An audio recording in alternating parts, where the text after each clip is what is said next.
We all did, trapped in the cathedral while the xenos tore through our ranks. The Emperor heard us. I know he did, because something answered. They tell you miracles are the Emperor's mercy made manifest, proof of his divine love for humanity. They never tell you what miracles cost, what they take from you, or what comes wearing the face of answered prayer. I believed in salvation then. Now I know better. My name was Maria then, Sister Hospitaller of the Order of the Sacred Rose. The woman who bore that name died on Cardis Prime, though her body continued breathing for years afterward. What I am now is something else entirely, something that remembers being human the way you might remember a dream upon waking, distant, fragmented, increasingly unreal. Cardis Prime was beautiful once, a shrine world in the Segmentum Pacificus dedicated to Saint Olanius the Pious, he who stood between the Emperor and Horus in the final moments of the heresy. Billions came on pilgrimage each year, seeking miracles at the sacred basilicas, bathing in healing springs blessed by the ecclesiarchy, offering prayers at altars where the faithful claimed to hear the Emperor's voice in the silence between heartbeats. I served in a Medicae facility adjacent to the Cathedral of St. Olanius itself, a massive structure carved from a single mountain of white marble. My days were simple, predictable. I tended to pilgrims who collapsed from exhaustion during their devotions, treated minor ailments and injuries, offered comfort to those whose faith wavered when their prayers went unanswered. It was good work, honest work. I believed I was serving the Emperor's will by easing the suffering of his faithful. The day the sky changed, I was treating an elderly woman who had walked 1,700 kilometers to reach the cathedral. Her feet were ruined, bones visible through macerated flesh, but her face radiated joy. She had made her pilgrimage. She had proven her faith. I cleaned her wounds with antiseptic solutions that made her gasp, applied regenerative unguents, wrapped her feet in blessed bandages. "The Emperor protects," she whispered, tears streaming down her weathered face. I smiled and nodded, offering the platitudes that came so easily after years of service. But I wondered, as I always did in such moments, why the Emperor's protection required such suffering, why faith demanded bodies broken in its proof. Then the alarms began. The sound cut through the cathedral complex like a blade, a rising, falling wail that I had heard only in drills. Orbital assault warning. My hands froze mid-bandage. The elderly pilgrim looked up at me with sudden, terrible understanding. "What does it mean?" she asked, though we both already knew. I helped her to her feet, ignoring her protests about the pain. "It means we need to reach the inner sanctuary. Now." The sky had been blue that morning, the color of hope and peace, and all the lies we tell ourselves about safety. When I emerged from the Medicae facility into the plaza surrounding the cathedral, the sky was black. Not the black of night, but something else, a living darkness that writhed and pulsed with obscene biology. Hive ships, dozens of them, each the size of a city, blotting out the sun. Spores began to rain down. They fell like snow at first, beautiful in a horrible way. Each one a perfect sphere of chitinous nightmare containing the genetic seed of something built only for consumption. Where they landed, they burst open. Within seconds, the contents began to grow. I had seen pics of tyrannid organisms in my medical training, clinical images meant to prepare Hospitaller sisters for triage in xenocidal war zones. The reality was nothing like the sanitized recordings. The creatures that erupted from the spores were fluid and insectoid and reptilian all at once, defying categorization because they defied sanity. "Hormagaunts," my training whispered. Close combat organisms optimized for overwhelming enemy positions through sheer numbers and ferocity. They moved like a tide of blades and chitin, scything claws reflecting the dying sunlight as they swept through the pilgrimage plaza. The screaming started immediately, thousands of voices raised in terror, prayer, desperate denial. I saw a priest cut down mid-blessing, his Aquila staff useless against alien biology. I saw pilgrims trampling each other in their panic. the old and weak disappearing beneath a press of terrified humanity. I ran, not out of cowardice but calculation. I was a trained medicae, my skills too valuable to waste in futile resistance. I grabbed the elderly pilgrim, supporting her weight as we joined the flood of refugees streaming toward the cathedral's reinforced gates. The PDF forces were already responding, their response time impressive given the shock of the assault. Chimera transports rumbled through the streets, disgorging soldiers who took up defensive positions. Autocannons opened fire, the distinctive bark of Imperial weaponry briefly drowning out the alien chittering. Las fire lit the darkening sky in brilliant red beams, each shot finding chitin and burning through. It wasn't enough. It was never going to be enough. The Tyranids came in waves, each wave larger than the last. For every organism cut down by Las fire, 3 more erupted from spores. The PDF lines buckled, reformed, buckled again. I saw a chimera dragged down by a swarm of hormagaunts, watched them tear through the armor like wet paper, heard the screams of the crew cut short as bioacid dissolved their flesh. We reached the cathedral gates just as they were closing. Massive adamantium barriers sliding into place, designed to withstand siege weaponry and orbital bombardment. I shoved the elderly pilgrim through the narrowing gap, then squeezed through myself. The gates sealed behind us with a pneumatic hiss that sounded like a coffin closing. Inside the cathedral, chaos of a different kind reigned. 30,000 souls, perhaps more, packed into a space designed for ceremony rather than habitation. Pilgrims, priests, PDF soldiers, city administrators, merchants, children, everyone who had made it to the cathedral before the gates sealed. The air was thick with the smell of unwashed bodies, incense, and growing terror. I made my way to the Medicae stations being set up in the northern transept. The other Sisters Hospitaller were already at work, triaging the wounded, setting broken bones, sealing last burns. An Astra Militarum sergeant, his uniform torn and bloodied, directed the defensive preparations with calm efficiency despite the chaos. "Sister," he nodded to me as I passed, recognition in his eyes. We had met before, during a previous pilgrimage season, when his regiment had provided security. His name was Court, I remembered. Sergeant Alexander Court. "How bad is it?"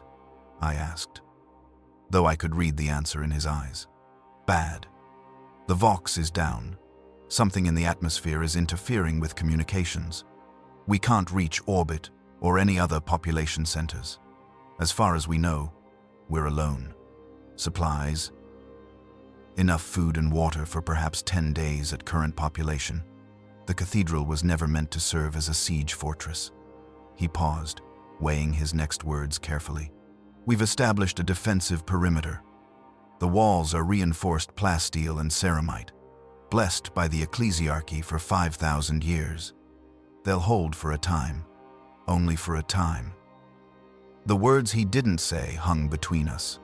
The first assault came at sunset, though sunset meant nothing beneath the blanket of hive ships. The Tyranids threw themselves against the cathedral walls with mindless ferocity.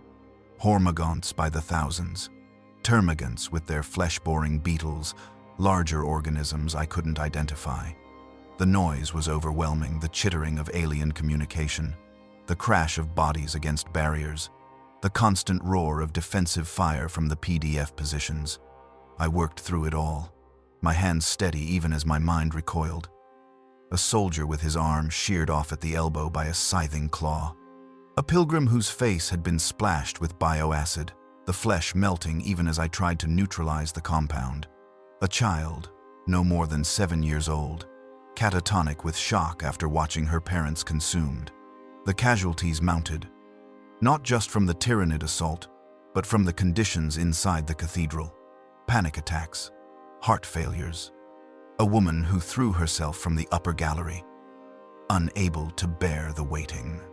I pronounced her dead, had her body moved to the growing pile in the catacombs beneath the cathedral, and returned immediately to the living who still required my care. This was the rhythm of our siege. Tyranid assault, desperate defense, Brief respite, mounting casualties. Days blurred together in a haze of blood and prayer and exhaustion. The cathedral's population dwindled steadily. Some died fighting, manning the walls with PDF troopers when the soldiers' numbers grew too thin. Some died of wounds too severe for our limited supplies to treat. Some simply died of despair, their hearts giving out when hope finally abandoned them. By the 7th day, we had lost approximately 8,000 souls. The remaining 22,000 huddled in the cathedral's vast interior, their prayers a constant drone that never ceased, day or night. They prayed for deliverance, for salvation, for the Emperor's mercy. They prayed because prayer was all they had left. I prayed too, but my prayers were different. I prayed for strength to continue my work. I prayed for steady hands and clear judgment. I prayed for the Emperor to ease the suffering of those I could not save. Small prayers, practical prayers. The prayers of someone who still believed faith was a tool rather than a transaction. The breach came on the 7th day. The eastern wall, weakened by constant assault, finally gave way. Not slowly, not with warning, but in a single catastrophic collapse as a carnifex, a living, battering ram of bioengineered muscle and bone smashed through reinforced plasteel that should have held for weeks. The creature was massive, larger than a space marine dreadnought. Its armored carapace scarred from weapons fire that had failed to stop it. It crashed into the cathedral's interior with a sound like the breaking of the world, crushing dozens beneath its bulk. Behind it poured the swarm. I was in the central shrine when it happened, tending to a PDF trooper who had lost both legs to a Tyranid warrior's scything talons. The roar of the breach was followed immediately by screaming, by the wet sounds of slaughter, by the alien chittering that had haunted my nightmares for 7 days. The trooper looked up at me, his face pale from blood loss, and said, "Go, sister, save yourself." But there was nowhere to go, nowhere to run. The breach was widening, the defensive lines collapsing. I could see Tyranid organisms flooding through the gap, their claws wet with the blood of those who had tried to hold the position. I fell to my knees. Not from fear, though fear was certainly present. Not from despair, though despair was justified. I fell to my knees because in that moment, prayer was the only weapon I had left. Around me, others were doing the same. Pilgrims, soldiers, priests, children all falling to their knees in the face of certain death. The prayers rose like incense, like the smoke from burning martyrs, filling the vast space of the cathedral with desperate entreaty. "Emperor, if you exist," I heard myself saying, my voice joining the chorus, "if you care for your children, send us deliverance, send us a miracle. We have faith. We have served you faithfully. Do not abandon us to the xenos. Please, please." The prayer was raw, honest, borderline heretical in its desperation. It acknowledged doubt even as it begged for intervention. It was the prayer of someone who had witnessed too much suffering to maintain blind faith, yet who prayed anyway because the alternative was accepting annihilation. The cathedral filled with voices, all praying the same prayer in 1,000 different ways. 30,000 desperate souls crying out in unison, their faith fractured, wounded, but unbroken, reaching toward the heavens with the strength of absolute need. And something hurt us. The change was subtle at first, a pressure in the air, a sense of presence that made my skin prickle with psychic charge. The temperature dropped suddenly, drastically, my breath misting in the air despite the press of 30,000 bodies. The Tyranids, midway through their slaughter, suddenly stopped, froze mid-strike, their alien intelligence recognizing some threat I could not yet perceive. Then came the light. It started as a glow seeping through the cathedral's broken stained glass windows, golden, pure, painfully bright. The light intensified, becoming a pillar of radiance that lanced down from the sky above, piercing the darkness of the hive ships, illuminating the cathedral's interior with impossible luminosity. And in that light, something took form. She appeared in the center of the cathedral, materializing from nothing as if the prayers themselves had given her substance. A woman, or something wearing a woman's shape. 3 meters tall, armored in golden plate that seemed forged from solidified faith itself. Wings of pure light extended from her shoulders, each feather a blade of illumination. In her hand, a sword that burned with the fury of a star. Her face was beautiful in a way that hurt to perceive, perfection achieved at the cost of humanity. Eyes that blazed with golden fire, skin that seemed to glow from within, hair that moved as if underwater, each strand radiating light. Her voice, when she spoke, was not a single voice but a choir of thousands, harmonized in impossible synchronization. The Emperor has heard your prayers. I am his mercy made manifest. I am Saint Celestine, reborn. I am salvation. The faithful wept.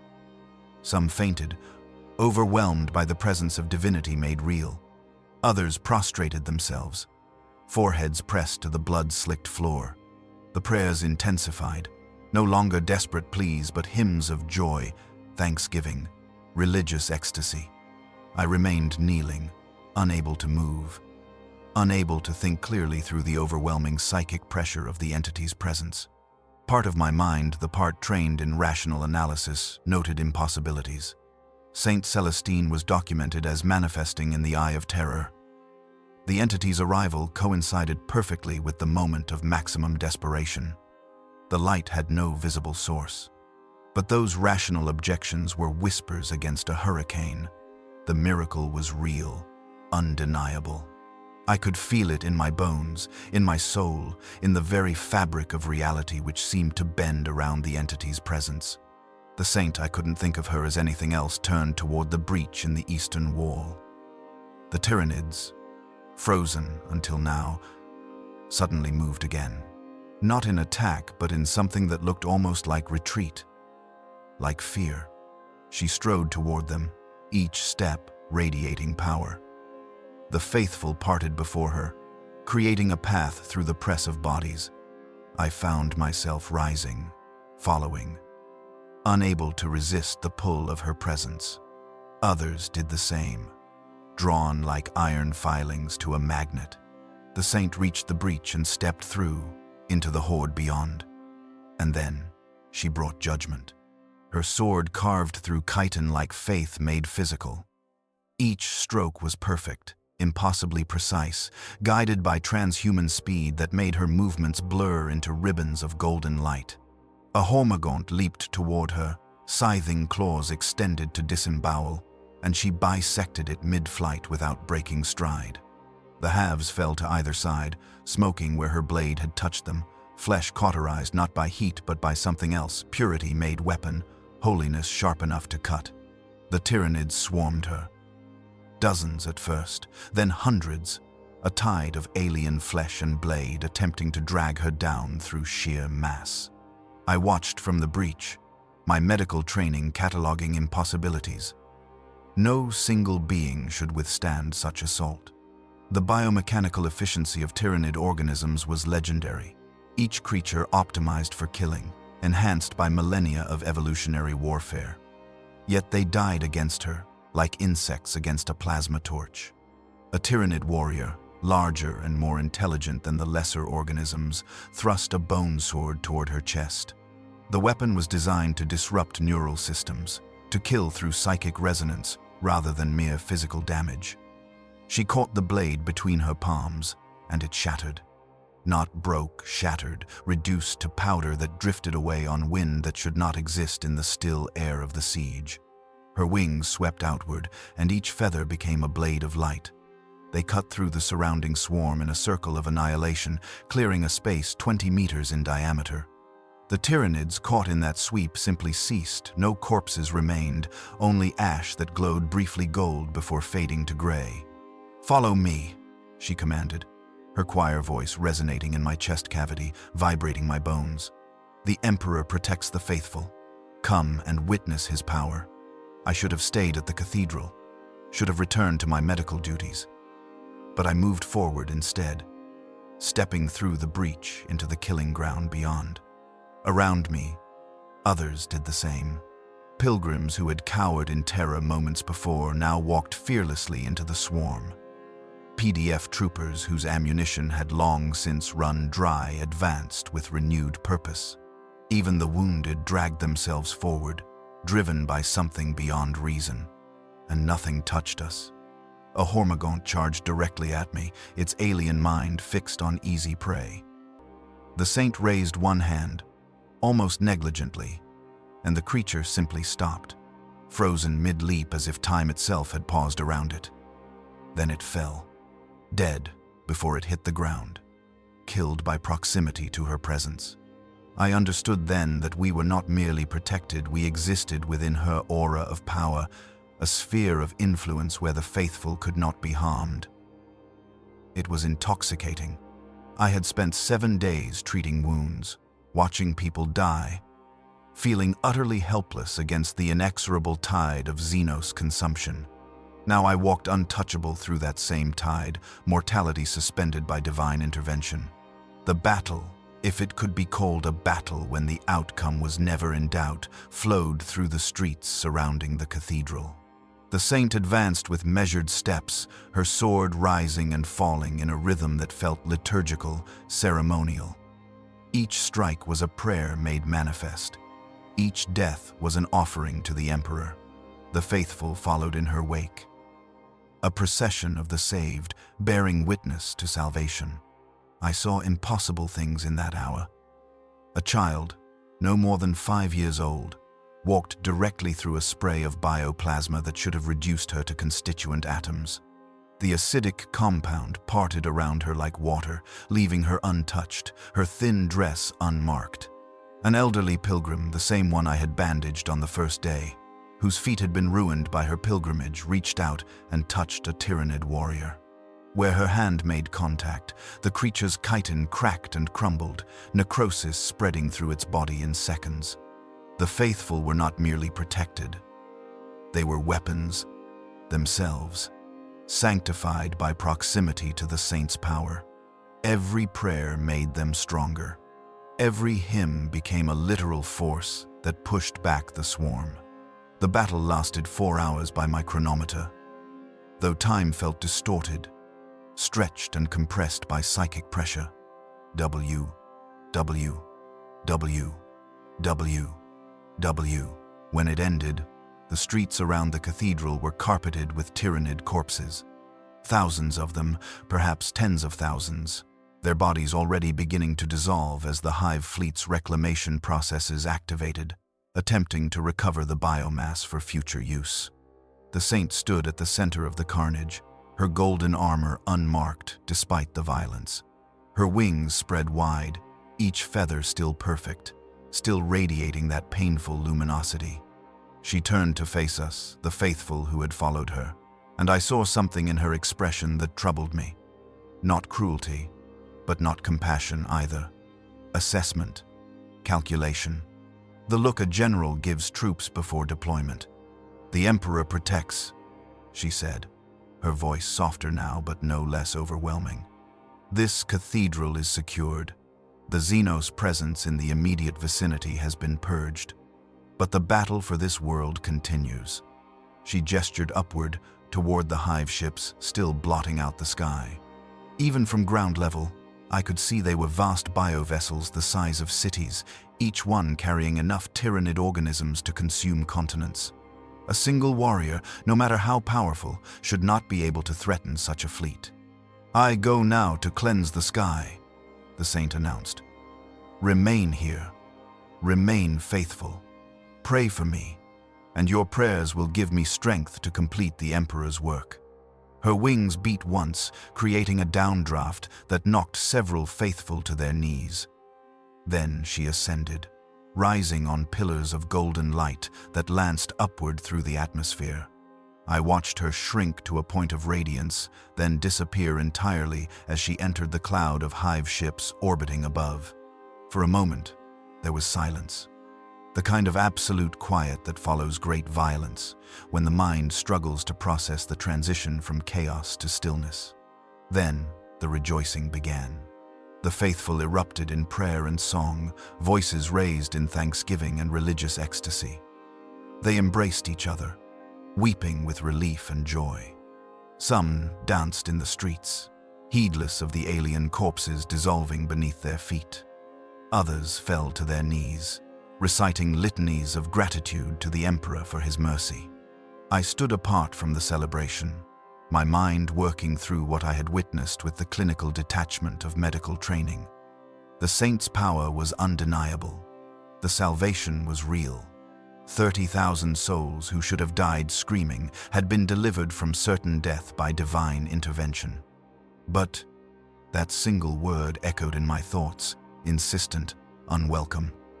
But something was wrong. Not false, not corruption in the obvious sense, but wrong in a way I could not articulate.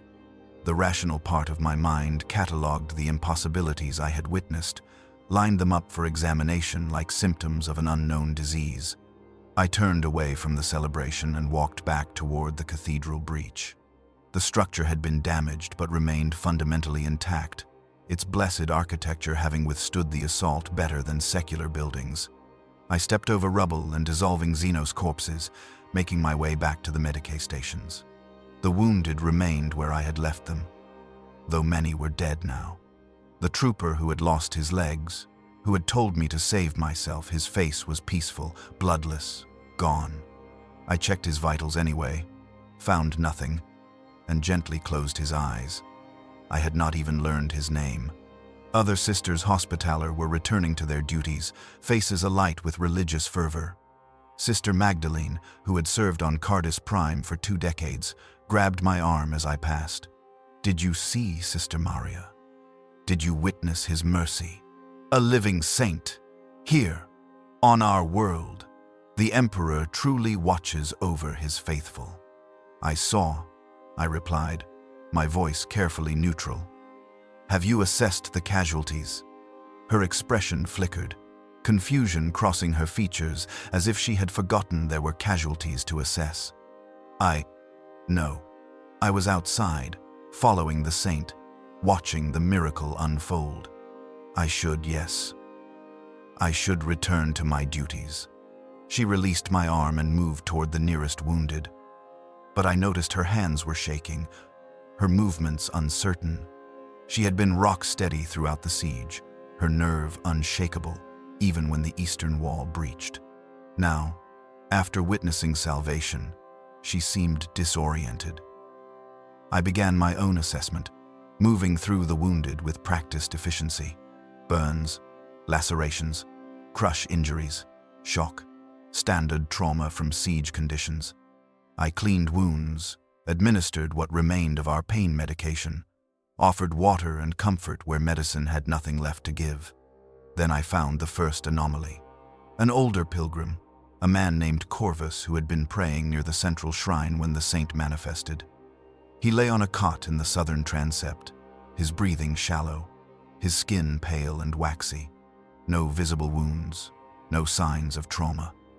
I checked his vitals, heartbeat irregular, temperature elevated, pupils dilated but responsive. "What happened to him?" I asked the chapter serf, who had been monitoring this section. "He was near the saint when she appeared," the serf replied. "Closer than most. When the light manifested, he fell to his knees. When we tried to help him up afterward, he couldn't stand. He kept saying the light was too bright, that he could still see it even with his eyes closed." I examined Corvus more carefully. His eyes were open now, but unfocused, staring at something I could not perceive. His lips moved continuously, forming words too soft to hear. I leaned closer and caught fragments. "Burning, so bright, can't look away, must pray, must pray, must never stop praying." "Corvus," I said gently, taking his hand, "can you hear me?" His eyes focused on me for just a moment, and what I saw in them made my breath catch. Not madness precisely, but something equally disturbing, total, absolute certainty. The look of someone who has seen truth and can never unsee it. "She needs us," he whispered, his grip on my hand suddenly strong. "The prayers. She needs the prayers. I can feel it, sister. When we prayed, she grew stronger. When we stopped, she dimmed. We must pray, always, forever, to keep her strong, to keep her real." His words sent ice through my veins, but I maintained my professional composure. "Rest now. Your faith has been tested enough." "No," he insisted, trying to sit up despite his weakness. "You don't understand. I saw. When she manifested, I saw what she was made from. Our prayers, our faith, our desperate hope given form. We created her, sister. We called her into being. And if we stop believing, if we stop praying, she'll..." He collapsed back onto the cot, unconscious, his last word unfinished. I checked his pulse, still present but growing weaker. I administered a mild sedative and moved on, but his words haunted me. I found more casualties as I continued my rounds, not wounded by tyrannids but by something else. A woman whose hands were burned, the flesh blackened and cracking despite no fire having touched them. She had reached out to touch the saint's armor as she passed, unable to resist the impulse. Where her fingers made contact, they had fused to the metal. Other faithful had to pull her away, leaving skin and muscle behind. A priest who had looked directly at the saint's face during her manifestation. His eyes were ruined, the corneas scorched white, the pupils burned away entirely. He sat in the corner of the northern transept, rocking back and forth, weeping blood and reciting prayers in a voice hoarse from screaming. A child, the same one I had seen walk through bioplasma untouched, now lay in fevered delirium. Her skin was covered in patterns of golden light, intricate geometries that seemed to shift and flow across her flesh. Beautiful, hypnotic, wrong. The patterns burned with their own luminescence, casting shadows in unnatural directions. Where they touched her, the skin was hot enough to blister. I counted 47 dead from direct proximity to the miracle. Not killed by tyrannids, but by exposure to the saint herself. The faithful, who had been closest when she manifested, who had basked most directly in her divine radiance. Their bodies were unmarked by violence, but fundamentally altered, as if something in their cellular structure had been changed by that exposure. Hundreds more showed lesser symptoms: burns, blindness, uncontrollable trembling, and the most disturbing symptom of all, they could not stop praying. Their lips moved constantly, forming words of devotion and supplication even in sleep. Even while eating, even while dying, the prayers had become involuntary. A reflex burned into their nervous systems by proximity to concentrated faith energy. I worked through the night, treating what I could, documenting what I could not treat. The other sisters hospitaller assisted, but they seemed reluctant to acknowledge the pattern I was seeing. When I tried to discuss it with Sister Magdalene, she smiled and patted my hand. "The Emperor's touch is too powerful for mortal flesh, Sister Maria.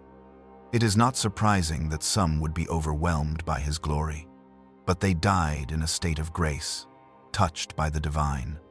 What greater blessing could they ask for?" Her words were technically correct according to ecclesiarchal doctrine. Martyrdom in the Emperor's service was the highest honor, but the clinical part of my mind rejected that interpretation. These people had not died in glorious battle. They had died from standing too close to something whose very existence was inimical to human biology. As dawn approached, not true dawn, the hive ships still blocked the sun, but the chronometer indicated morning. I stepped outside the cathedral to clear my head.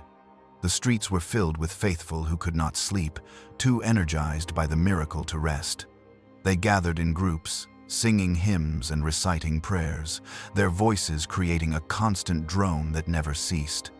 Among them, I saw the golden patterns beginning to spread, not just on the child I had examined, but on dozens of others, mostly those who had followed the saint outside the cathedral. who had walked in her immediate presence during the battle. The patterns started small, a patch on the wrist, a mark on the forehead, but they grew steadily, spreading across skin like living tattoos. The faithful called them the Emperor's Kiss. They wore them with pride, displaying the marks to others, comparing their patterns with religious fervor. See how he has marked me. See how I am blessed. But I saw what they did not, or what they refused to see. The marks were not blessings. They were burns. Radiation damage of a type I had never encountered, as if the saint's very presence emitted something harmful to human tissue at the quantum level. I found Sergeant Court supervising the reconstruction of the Eastern Wall breach. His face was haggard, lined with exhaustion, but his eyes were clear. A soldier's eyes, trained to see threats regardless of their source. "Sergeant," I said quietly, ensuring no others were within earshot. "Have you noticed the casualties?" He nodded slowly. "The ones dying after the battle ended?" "Yes. I've been documenting them." He pulled a data slate from his belt and showed me his notes. Meticulous records of every death, every injury, every anomaly. 47 confirmed dead from exposure to the saint's presence. 312 showing symptoms of exposure. Numbers increasing hourly. "What are you going to do with this information?" "Nothing," he said flatly. "What can I do? Report to my superiors that the miracle which saved us is also killing us. They'd execute me for heresy before I finished the sentence. The ecclesiarchy needs this miracle, sister. Needs the propaganda value, the morale boost. A few hundred casualties? Acceptable losses in the grand scheme of imperial warfare." His cynicism should have shocked me. Instead, I found it comforting. Here was someone else who saw the truth beneath the religious fervor, who could acknowledge the horror without denying the salvation. "Then we document," I said. "We keep records. If anyone ever asks questions, we'll have answers." "If anyone ever asks," he agreed, his tone making clear how unlikely he considered that possibility. A sound drew our attention skyward. In the perpetual twilight beneath the hive ships, points of light had appeared. Dozens of them, hundreds, like stars falling in reverse. The hive ships were burning, their massive biohulls rupturing and venting atmosphere in brilliant streamers of flame. As we watched, one of the largest vessels broke apart entirely, its pieces tumbling through the atmosphere, breaking into smaller fragments that blazed like comets. The faithful in the streets erupted in celebration. Prayers of thanksgiving rose in a deafening chorus. She was winning. The saint was actually destroying the Tyrannid fleet through sheer power and faith. It should have been impossible. It was impossible. Yet, it was happening. I felt no joy, only a growing sense of dread. Because if Corvus was right, if the saint's power came from the prayers sustaining her, then what would she require to maintain that level of power? How many faithful praying how desperately to fuel her assault on a fleet of hive ships? The answer, I feared, was in the golden marks spreading across the skin of every faithful who had witnessed her manifestation. They were not just worshippers, they were fuel, batteries, components in a machine that converted faith into supernatural force. And the machine was still running. The saint returned 3 days after her ascension, descending on wings of light to the cathedral plaza, where thousands of faithful waited. The hive ships were gone, not fled, but destroyed utterly, their burning fragments scattered across the system like funeral pyres. She had accomplished what should have required an entire battle fleet. A single being, through faith and will, had purged a Tyrannid splinter fleet from the heavens. The faithful wept with joy. They pressed forward to touch her, to bask in her radiance, to receive her blessing. I watched from the Medici station entrance, my hands still stained with the blood of the latest casualties. 17 more dead overnight. Not from Tyrannid wounds, but from the golden marks that now covered their bodies entirely. They had burned from within, their flesh converted to something that could no longer sustain life. The saint stood motionless, as the faithful surrounded her, accepting their adoration with the stillness of a statue. When she finally spoke, her choir voice carried across the entire plaza without effort, resonating in bone and stone equally. "The Emperor has granted us victory. This world is cleansed. The xenos threat is ended, but our work is not finished." She gestured, and the crowd parted. Through the gap, I could see she had not returned alone. Behind her stood a cohort of the faithful, perhaps 50 souls, who had been closest to her during the initial manifestation. They wore robes of white, unstained, despite the days of battle. Their faces were serene, beatific, empty of individual expression, and they were covered entirely in the golden patterns, not patches or marks, but complete coverage from crown to sole. The patterns moved across their skin like living things, flowing and shifting in geometries that hurt to perceive directly. Their eyes glowed with soft golden light. When they moved in perfect unison, as if controlled by a single consciousness. "These are the redeemed," the saint announced. "The first to fully accept the Emperor's touch. Through them, his will shall spread across this world and beyond. They shall be my voice, my hands, my instruments of conversion." Conversion. The word sent ice through my veins. I thought of the burns, the madness, the deaths. I thought of Corvus's warning: we created her, and if we stop praying, she'll cease. The redeemed were not blessed. They were consumed, transformed into vessels for the saint's will, their individual identities dissolved into her distributed consciousness. The faithful did not see it. Or perhaps they saw and welcomed it, so desperate for meaning in the horror they had survived that they embraced even this terrible transformation. They pressed forward with renewed fervor, begging for the saint's touch, pleading to join the ranks of the redeemed. Over the following days, the pattern became clear and undeniable. The saint had established herself in the cathedral's central shrine, which had been converted into her sanctum. The redeemed served as intermediaries, moving through the population with eerie coordination. They touched the faithful, spreading the golden marks through contact. Not forcefully, the faithful came willingly, eagerly, lining up for hours to receive what they called the Emperor's kiss. Those who received it changed, gradually at first, then with increasing speed. The marks would appear at the point of contact, then spread. As they spread, the afflicted became more devout, more fervent, more unified in their worship. They prayed constantly, their voices joining into a chorus that never ceased, creating a psychic resonance I could feel even without training as a psyker. I watched a PDF trooper, a man named Hestor who had fought bravely during the siege, receive the touch. The redeemed placed a palm on his forehead, and the golden pattern bloomed like frost on glass. Within hours, Hestor was praying continuously. Within a day, he had abandoned his post to join the prayer circles forming throughout the cathedral.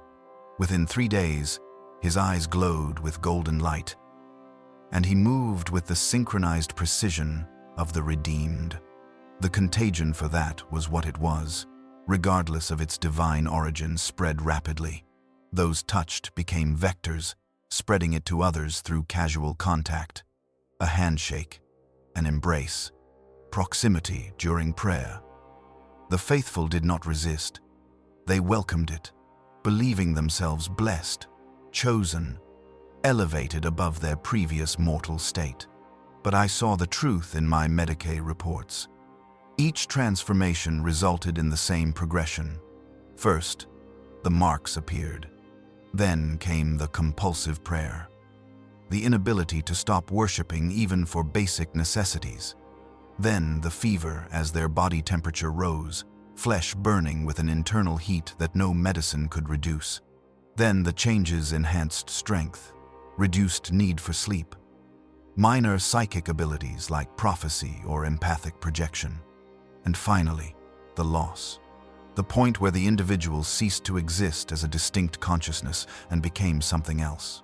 A node in a network, a cell in a larger organism. The redeemed did not speak except to quote scripture. They did not eat except when commanded. They did not sleep, did not dream, did not question. They simply served.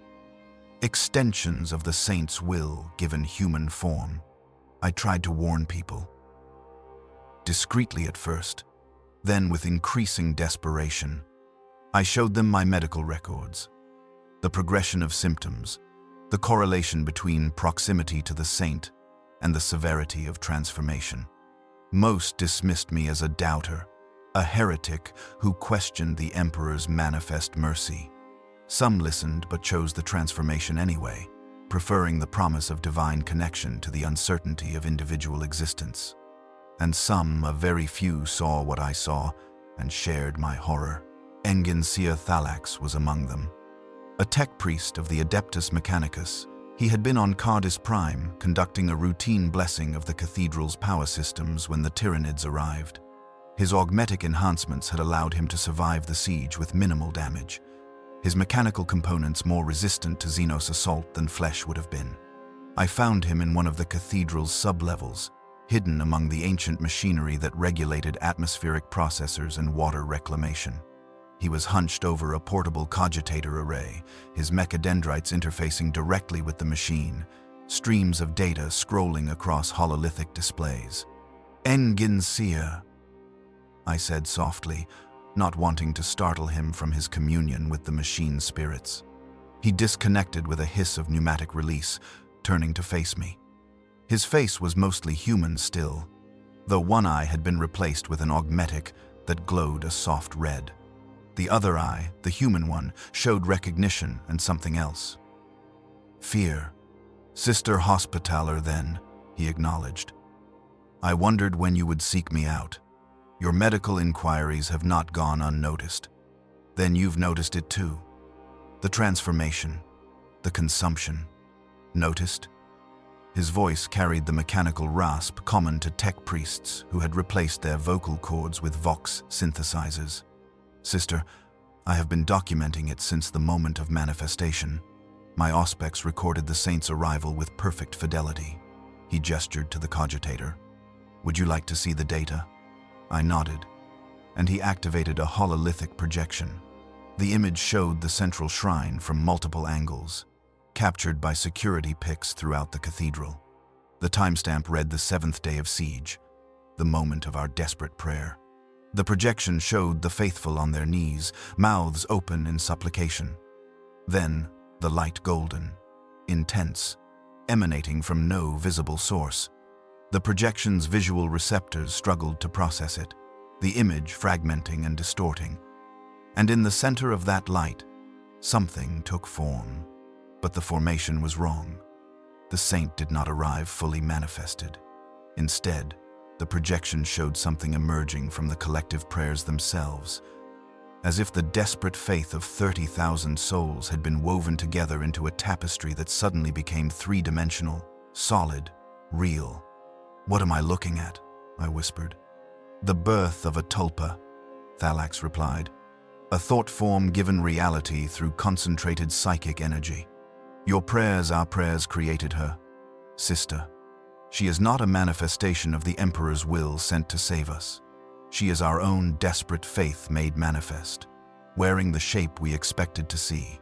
He switched the display to show auspex readings. Waves of psychic energy, measured in units I did not fully understand, spiking at the moment of manifestation.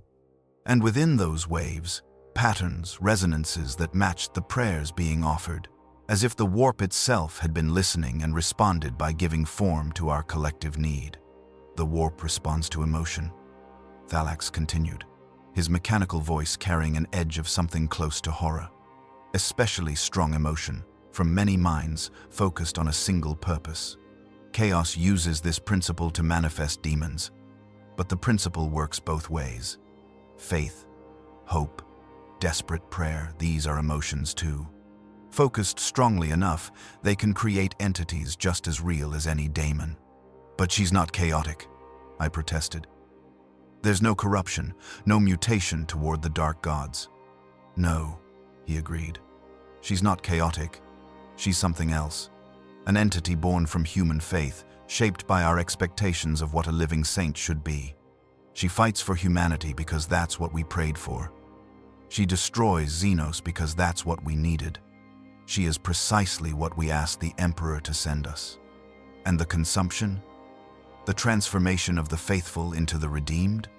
Thalax brought up additional data energy readings, showing a constant flow between the faithful and the saint. Not one directional, but reciprocal. A circuit of psychic power. The faithful prayed, generating faith energy. The saint absorbed that energy and converted it into physical power, the strength to fight, to fly, to manifest miracles. But the process was not perfectly efficient. Some of the energy remained in the faithful, marking them, changing them, incorporating them into the saint's distributed consciousness. She's sustaining herself through worship, I said, understanding crystallizing with horrible clarity. The prayers don't just honor her, they feed her. And the more they pray, the more they're consumed by what they're creating. Precisely. And there's more. He switched to a different display, showing recent scans of the saint's energy signature. She's growing stronger. Each day, her power increases as more faithful join the prayer network. But she's also becoming more independent, more stable. Initially, I believe she would have dissolved if the prayers ceased. Now I'm not certain she needs continuous prayer to maintain existence. She's achieved a kind of critical mass, a self-sustaining reaction. The implications were staggering. We had created something that was becoming a localized warp entity, a minor god anchored to this world through the faith of its population. And unlike the Emperor distant, possibly dead, certainly unable to manifest direct intervention, this entity was here, present, immediate, and hungry. What do we do? I asked, though I suspected there was no good answer. I've been attempting to send warnings through the astropathic relay, Thalax said. But the saint's presence creates interference. The warp around Cardus Prime is distorted, calm but dense, like being underwater. Astropathic messages can barely penetrate it. Keep trying. Someone needs to know what's happening here. Over the next weeks, I watched the transformation accelerate. Half the surviving population now bore the golden marks. The cathedral ran on perfect efficiency. The faithful working in synchronized coordination that needed no verbal communication. They had become a hive mind of sorts, though one devoted to worship rather than consumption. The prayer never ceased.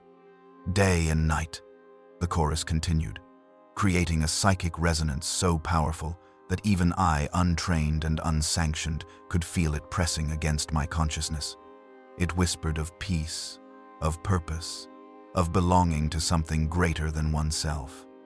The temptation to surrender to it was constant and exhausting to resist. I found myself checking my own skin obsessively, searching for the first signs of golden marks. None appeared. Either I had not been close enough to the saint during manifestation, or some part of my mind resisted the infection. I did not know which, and I was not certain I was grateful for the immunity. The child I had seen during the battle, the one who walked through bioplasma, died on the 19th day. The golden marks had spread to cover every centimeter of her skin, and her body temperature had risen to 51 degrees Celsius. Her organs failed one by one, despite every treatment I attempted. She died praying, her last words a litany of devotion, her eyes glowing even as the light faded from them. I recorded her death in my medical logs. Cause: extreme hyperthermia resulting from unknown psychic conversion process. Conclusion: exposure to concentrated faith energy is lethal to human biology at sufficient intensity. Recommendation: limit proximity to saint and redeemed to prevent further casualties. My recommendations were ignored. The ecclesiarchy had other priorities. They arrived in the 4th week, an investigation team led by Cardinal Voss of the Synod Ministra. 3 sisters of battle accompanied him, their power armor bearing the crimson and white of the Order of the Sacred Rose, my own order. Behind them came scribes, imagiphers, astropaths, and a figure whose presence made my blood run cold. An inquisitorial observer bearing the symbol of the Ordo Hereticus. I should have felt relief. The Imperium's authorities had arrived to investigate the miracle, to determine its authenticity, to intervene if necessary. Instead, I felt only dread. Cardinal Voss was a corpulent man, his excessive bulk unusual in the Imperium's typical culture of scarcity. His face was soft, unmarked by hardship, suggesting a life spent in comfortable service, far from the front lines of humanity's endless wars. But his eyes were sharp, intelligent, calculating. The eyes of someone who understood power and how to wield it. He met with the saint publicly, in the cathedral plaza, before thousands of faithful. I watched from the Medici station, unable to look away despite my growing horror. "Blessed saint," Cardinal Voss intoned, his voice amplified by voxcasters. "The Holy Synod has received reports of your miraculous manifestation and the deliverance of this world from xenos consumption. We come to bear witness, to verify your divine nature, and to carry word of this miracle to the wider Imperium." The saint stood before him, her presence making even the ornate cardinal seem diminished. "The Emperor's work continues," she replied. "This world is but the beginning. Many suffer under xenos and heretic assault. My purpose is to bring his mercy to all who have faith." They spoke for hours, a theological dialogue performed for the faithful. The cardinal asked questions about her nature, her mission, her relationship to the Emperor. She answered with perfect scripture. Every response aligned with orthodox imperial doctrine. It was a masterful performance on both sides, the cardinal establishing her legitimacy for political purposes, the saint demonstrating her value to the Imperium's war machine. I could not bear to watch it all. I returned to my duties, treating the latest casualties, documenting the progression of the marks, counting the dead.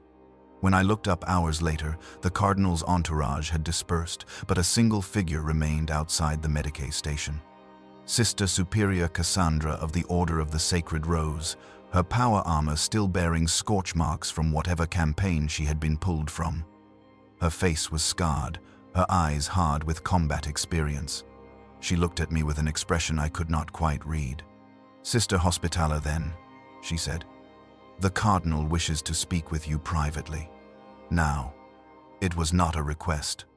I followed her through the cathedral's corridors to a secured chamber that had once served as a chapter house for visiting clergy. Cardinal Voss waited inside, along with the inquisitorial observer, a thin man in black robes whose face was so ordinary it became disturbing through its very normality. "Sister, then," the cardinal said, his voice pleasant, conversational. "Your Eminence," I replied, keeping my voice carefully neutral.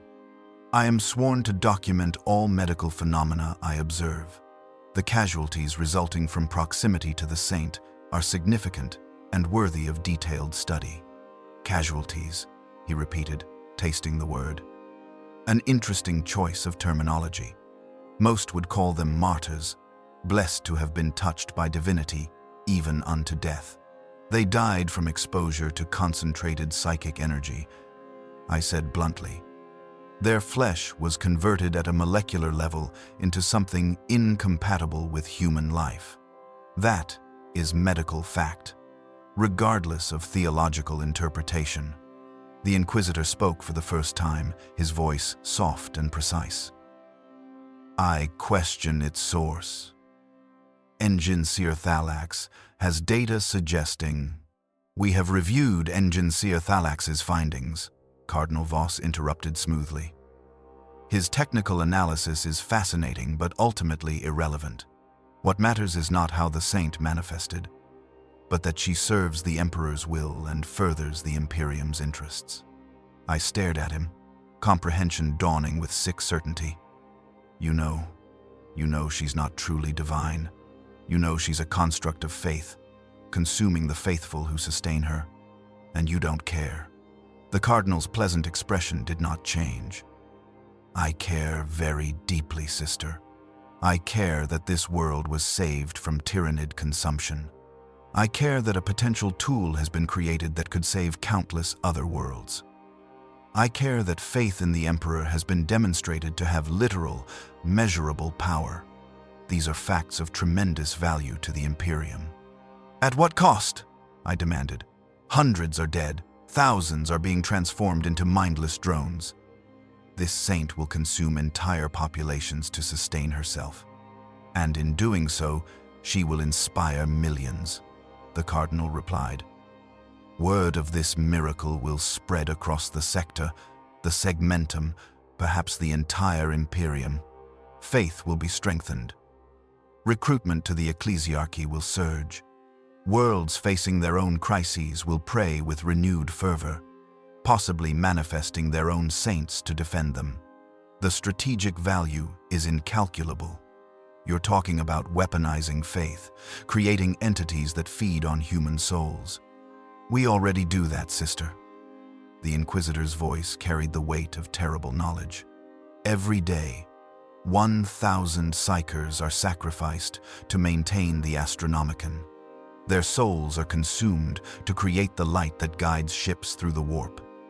The Emperor himself, if he remains conscious, sustains his existence through that sacrifice. The entire Imperium runs on human souls converted to useful purpose. Why should faith be different? The logic was impeccable and horrifying. He was right. The Imperium had always been a machine that consumed humanity to perpetuate itself. This was merely another manifestation of that fundamental truth. You will be given a choice, sister, then, Cardinal Voss said, his pleasant tone returning. You may embrace this miracle publicly, testify to its divine nature, help spread faith in the saint and the power of prayer. Your word as a sister hospitaller carries significant authority. And if I refuse, then you will be executed for heresy. Your body will be burned. Your name will be struck from the Order's records. Your medical documentation will be destroyed as the ravings of a mind touched by doubt and corruption. He smiled, and it did not reach his eyes. These are your options. Choose wisely. I looked between the Cardinal and the Inquisitor, understanding that this was how the Imperium actually functioned. Not through divine guidance or noble purpose, but through lies and sacrifices and the calculated use of horror for strategic advantage. The Emperor's realm, sustained through the suffering of those it claimed to protect. I need time to consider, I said finally. You have until tomorrow's dawn, Cardinal Voss replied. We will hold a great ceremony to formally recognize the saint and establish her cult. Your testimony will be valuable. Your silence will be noted. They dismissed me, and I fled to the cathedral's lowest levels, where Thalax maintained his hidden workshop. I told him everything, the Cardinal's knowledge, the Inquisitor's logic, the choice I had been given. They're right, you know, Thalax said when I had finished. From a purely pragmatic standpoint, the saint is valuable. She has already saved this world. She could save others. The cost in human lives consumed is regrettable, but mathematically acceptable when measured against potential lives saved. Is that the Omnissiah's teaching? That human suffering can be calculated and optimized. The Omnissiah teaches that all things can be calculated, he replied. But calculation and morality are not always aligned. I am a tech priest, sister. I see the equations. I understand the logic, and I find it repugnant anyway. Then help me. Help me send a warning. Someone needs to know the truth, even if the Imperium chooses to ignore it. We worked through the night, crafting a message for the astropathic relay. Not a denunciation that would be dismissed as heresy, but a careful technical report detailing the saint's nature, her requirements for sustenance, the transformation of the faithful, information that could be used by those with the will to use it. The astropath we found was an old man, his eyes long since burned away by exposure to the warp. He listened to our message, his scarred face troubled. "I will send it," he said. "But understand the warp around this world is thick with faith energy now. The message may be distorted. It may not reach anyone who cares. And if the saint perceives me as a threat to her existence, she may silence me before I finish. Try anyway," I begged. "Please." He nodded and entered his transmission trance. I watched his lips move, forming words in the psychic cant of astropaths. His body trembled with effort as he pushed the message through the dense psychic atmosphere surrounding Cardus Prime. Then he screamed. The sound was inhuman, a shriek of psychic agony that made my ears bleed. The astropath's body convulsed, his back arching impossibly. His mouth opened so wide I thought his jaw would dislocate. Golden light seeped from his eyes, or rather, from the empty sockets where his eyes had once been. "She knows," he gasped between spasms. His words cut off as the golden light intensified, pouring from his mouth now as well. His skin began to crack, light shining through the fissures. He was burning from within, consumed by the same faith energy that powered the saint. Thalax tried to break the connection, his mechadendrites working frantically at the astropath's neural interfaces. But it was too late. The old man's body collapsed inward, flesh and bone reduced to ash in seconds. Only the golden light remained for a moment, hovering where he had been, before dissipating like smoke. We stood in horrified silence, staring at the ash pile that had been a human being moments before. "She's aware," Thalax said finally. "Self-aware enough to recognize threats and eliminate them. The saint has achieved true consciousness." "Then we're trapped," I whispered. "She controls this world completely. No messages out, no escape, just endless consumption as she grows stronger." "Not trapped," Thalax corrected. "Incorporated. There's a difference. Trapped implies resistance is possible. But I fear we've already lost, sister. The saint is here to stay. And she will do to this world what she has done to these faithful. Consume it entirely, converting every soul into fuel for her existence." I thought of the choice Cardinal Voss had given me. Embrace the horror, or die resisting it. Neither option offered salvation, only different forms of damnation. The question was which damnation I could live with, or rather, which damnation would allow me to die as something resembling myself. Dawn came, though dawn on Cardus Prime remained twilight beneath the ash clouds left by the burning hive ships. I had not slept. I stood in the Medicae station, staring at my hands, searching for the first signs of golden marks. Still nothing. My immunity persisted, though I no longer knew if that was blessing or curse. Sister Superior Cassandra arrived precisely at sunrise, her power armor gleaming despite the dim light. "The Cardinal awaits your answer, sister, then." I followed her through corridors filled with the faithful. They prayed as they walked, as they worked, as they simply existed. The chorus was omnipresent now, a psychic pressure that made my teeth ache. We passed groups of the redeemed, their movements synchronized with eerie precision, their golden-marked skin casting soft light in the shadowed passages.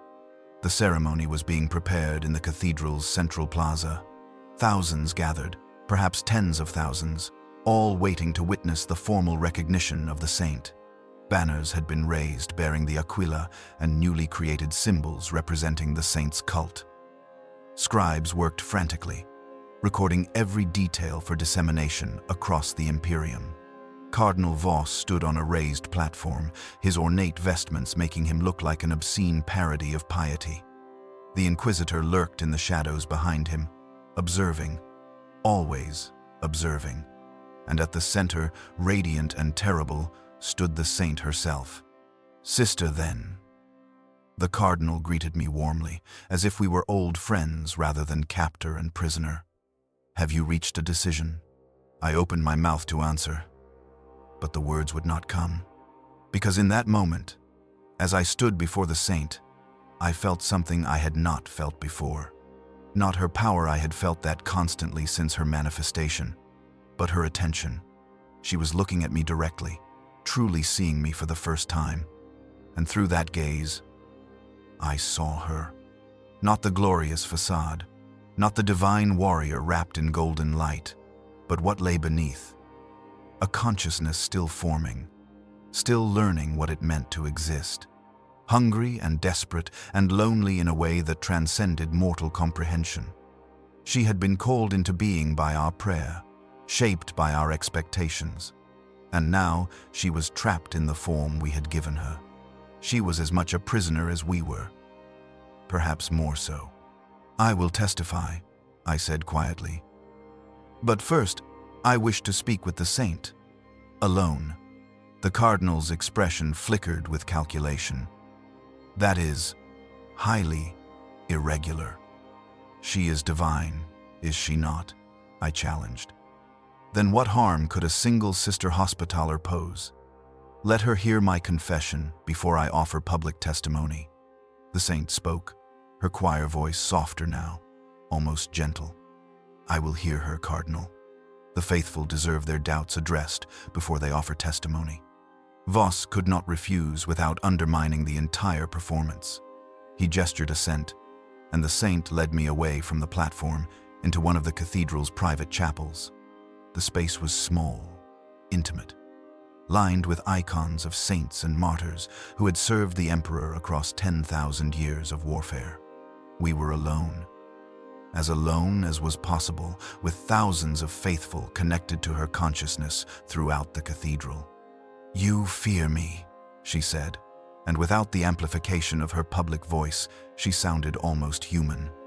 Almost. You have documented my effects on the faithful with medical precision. You have seen the cost of my existence. Yes, I admitted. There seemed little point in deception. I have watched hundreds die from proximity to you. I have watched thousands lose themselves, consumed by the marks you leave upon them. And I know what you are, not the Emperor's manifestation, but something we created through desperate prayer. And yet you prayed for me, she replied. You called me into being. When the Tyranids were breaking through, when death was certain, you fell to your knees and begged for a miracle. Did you think miracles came without cost? I struggled to articulate what I had believed in that moment of desperation. I thought the Emperor would send aid. A fleet. A space marine chapter. Something within the realm of material possibility. But no fleet was coming, she said. No space marines were available. You were alone, abandoned by the Imperium's vast military apparatus because your world was deemed expendable. So you prayed. And the warp heard, and it answered by giving form to your faith. She moved closer, and I saw details I had never noticed before. The way her armor was not quite solid, as if it existed slightly out of phase with reality. The way her wings cast shadows in directions that defied any light source. The way her eyes, beautiful and terrible, held depths that suggested she was looking at me from multiple moments in time simultaneously.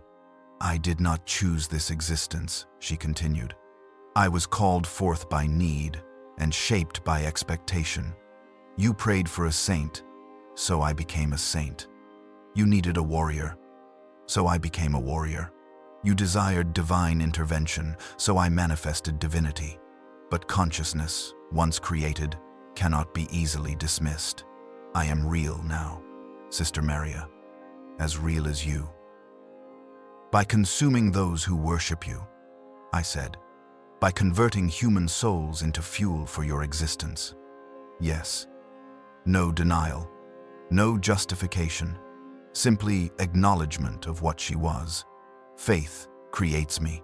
Prayer sustains me. The devotion of the faithful gives me power to manifest physically, to fight, to protect.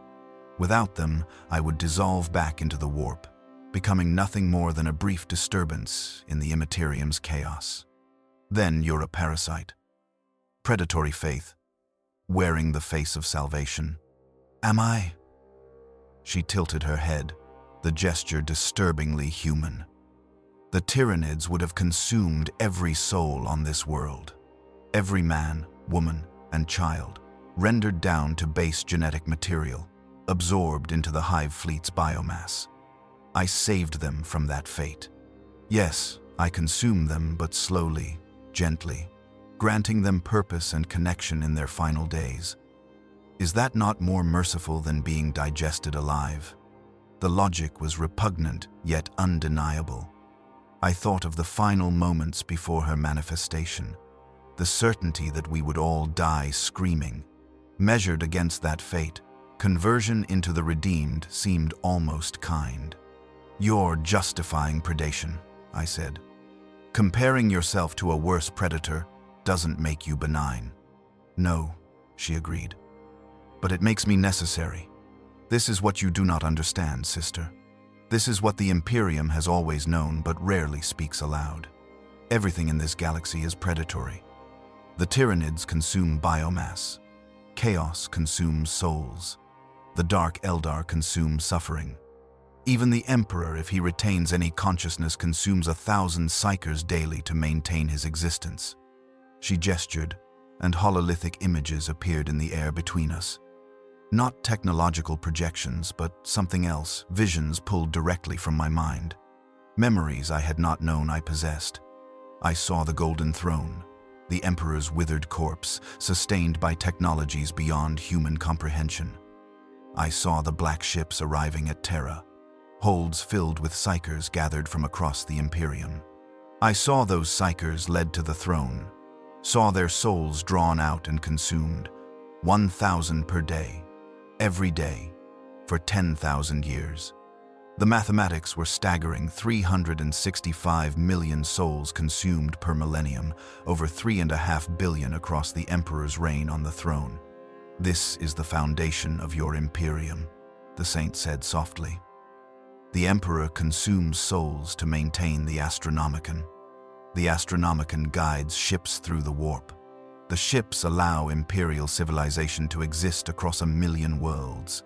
Everything you know, everything you believe, everything you fight for exists because human souls are converted into useful energy. I am not an aberration, sister. I am the system working as designed." The visions shifted, showing other worlds, other miracles. I saw saints manifesting across the Imperium, some ancient, some newly born. Each one sustained by the faith of their followers. Each one consuming those followers slowly, converting human consciousness into warp energy. It was an entire hidden infrastructure, a network of faith entities that formed a psychic immune system for humanity. "We fight demons in the warp," she explained. "We shield worlds from chaos corruption. We inspire desperate last stands that save billions. The cost is measured in consumed souls. Yes, but the alternative is extinction. Chaos does not offer bargains, it simply takes. We, at least, provide protection in exchange for what we consume."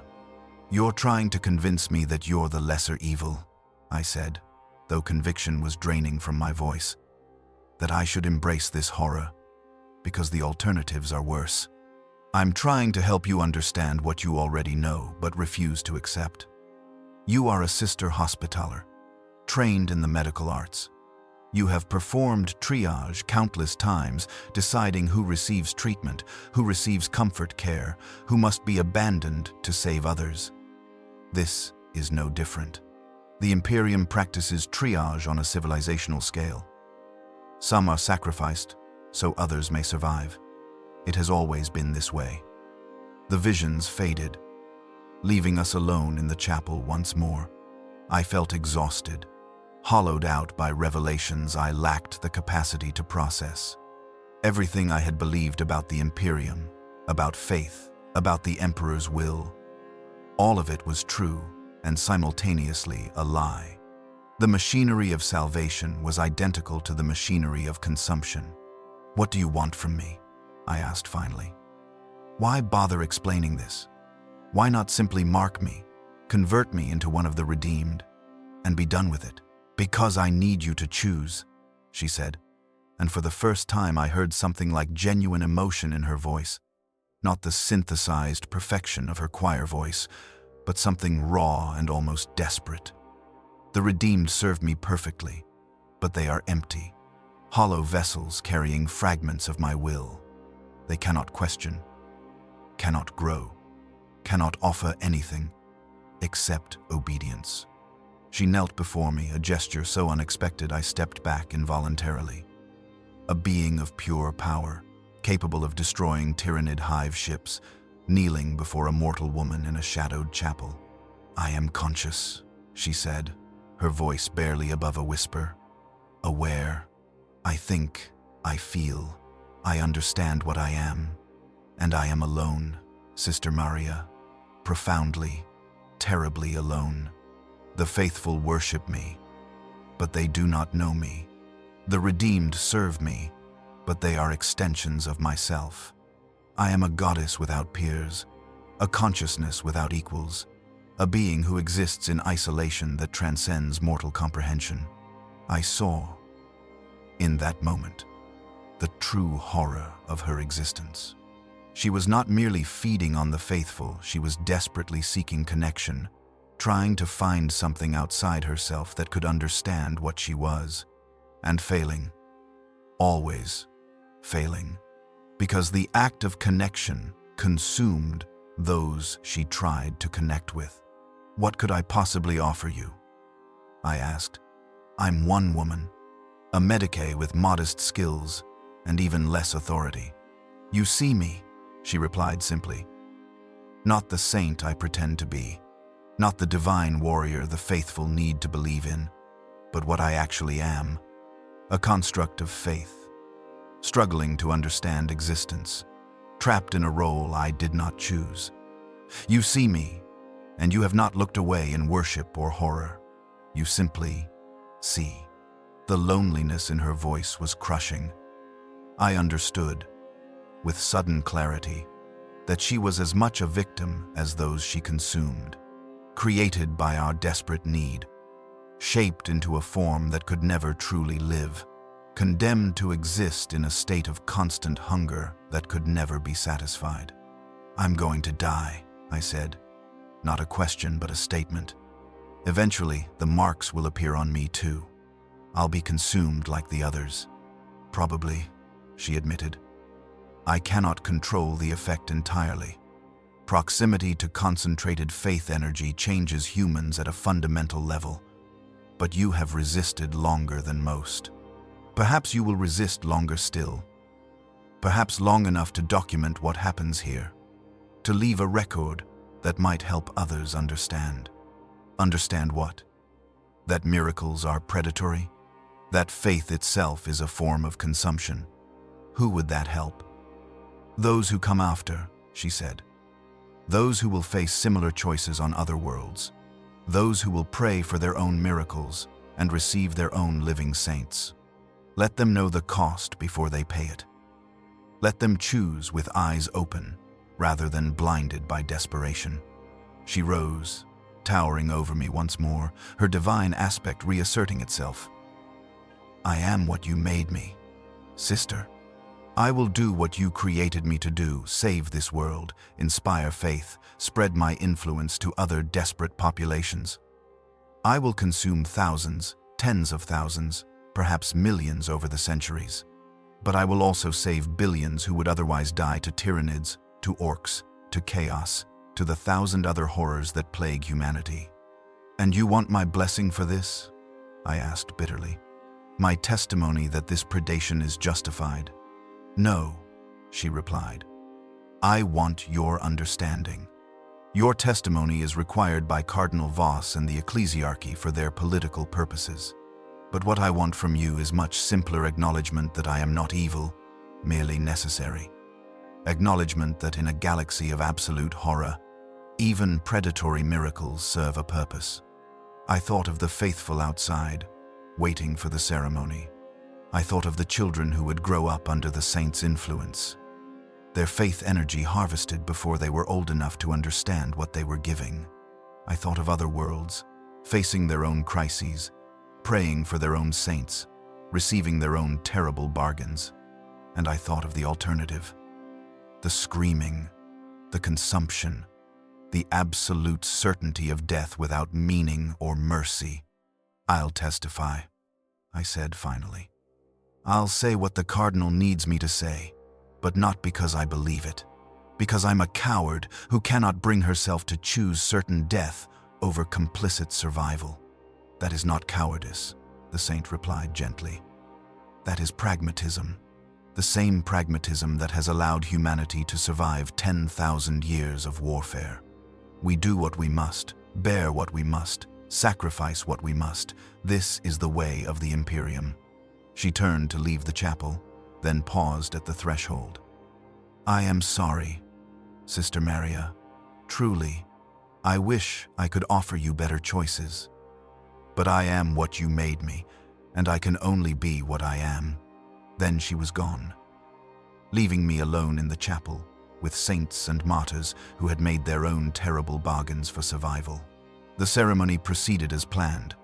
I stood on the platform beside Cardinal Voss and offered testimony to the saint's divine nature. I described her manifestation, her power, the miracle of our salvation. I carefully omitted the casualties, the consumption, the true nature of what had answered our prayers. The faithful received my words with joy and religious fervor, their faith strengthened by the testimony of a sister hospitaller.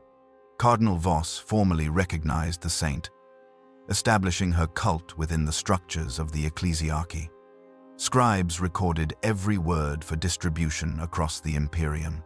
Imagiphers captured hololithic recordings that would be viewed on thousands of worlds. The miracle of Cardis Prime would become a rallying cry for faith, an example of the Emperor's mercy, proof that prayer had literal power. And it was all true. Every word, every image, every testimony.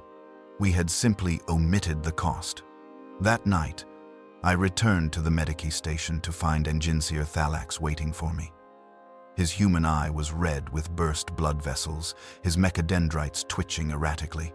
"She killed the astropath," he said without preamble.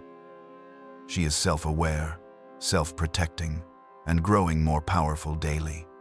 Within months, she will have consumed this world's entire population."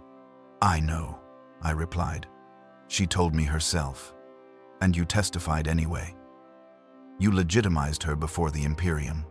What choice did I have?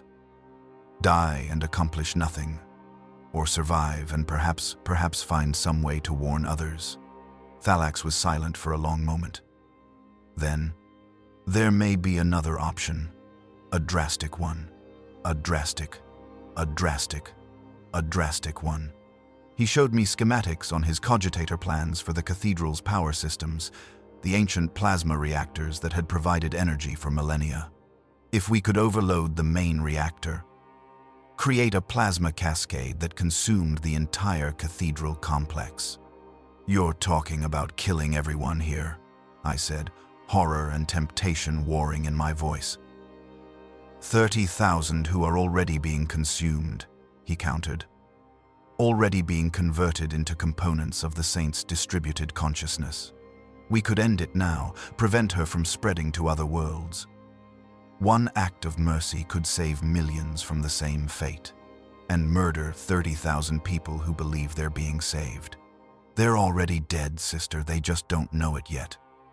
We would simply accelerate the inevitable while preventing the contagion from spreading." I looked at him, this tech priest who calculated human lives as data points, who saw the equation clearly enough to propose mass murder as solution. And I hated that part of me wanted to agree with him. That part of me understood the mathematics, saw the logic, recognized that killing 30,000 might save millions. "No," I said finally. "I can't. I won't. I called her forth with my prayers. I am responsible for her existence, but I cannot murder 30,000 souls to undo my mistake. Then you condemn millions to the same fate.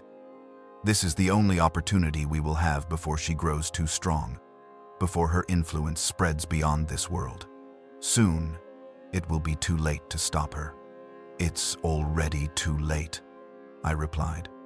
The moment we prayed, the moment she manifested, it was too late. We created something that cannot be uncreated, except by killing everyone who believes in it. And Cardinal Voss will ensure that number grows exponentially. Thalax slumped, his mechadendrites going still. Then we have failed. Cardis Prime will become a battery, and we will spend the rest of our lives watching the faithful be consumed one by one. Yes, I agreed. This is the price of answered prayer. This is the cost of miracles in the 41st millennium. We prayed for salvation, and we received exactly what we asked for. We sat in silence, two failures in a galaxy of failures, watching through the Medici station windows as the faithful celebrated their miracle with prayers that fed the very entity consuming them. Outside, the saint stood in the plaza, her golden light illuminating thousands of upturned faces. She was beautiful. She was terrible. She was necessary. She was everything we had made her. And she was hungry still. The days that followed blurred together in a haze of medical documentation and mounting horror. I performed my duties with mechanical precision, treating casualties that continued to accumulate despite or because of the miracle we had received. The golden marks spread through the population like a slow plague, beautiful and inexorable.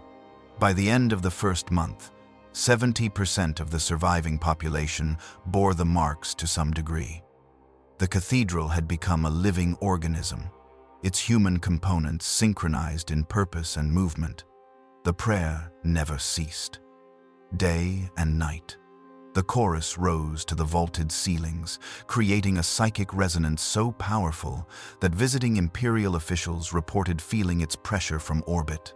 I watched a woman I had known, Sister Magdalene, who had served as Hospitaller for 20 years, receive the marks during a prayer vigil. She had been steady throughout the siege, her faith unshakable but grounded in practical service. The touch of a redeemed changed her. Within hours, her prayers became compulsive. Within days, her eyes took on the golden glow.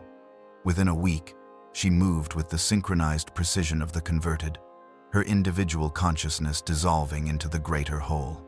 When I tried to speak with her, to reach whatever remained of the person she had been, she looked at me with those glowing eyes and spoke in the saint's choir voice. "I am content, sister, then. I have found purpose beyond my limited self. Why do you resist what brings such peace?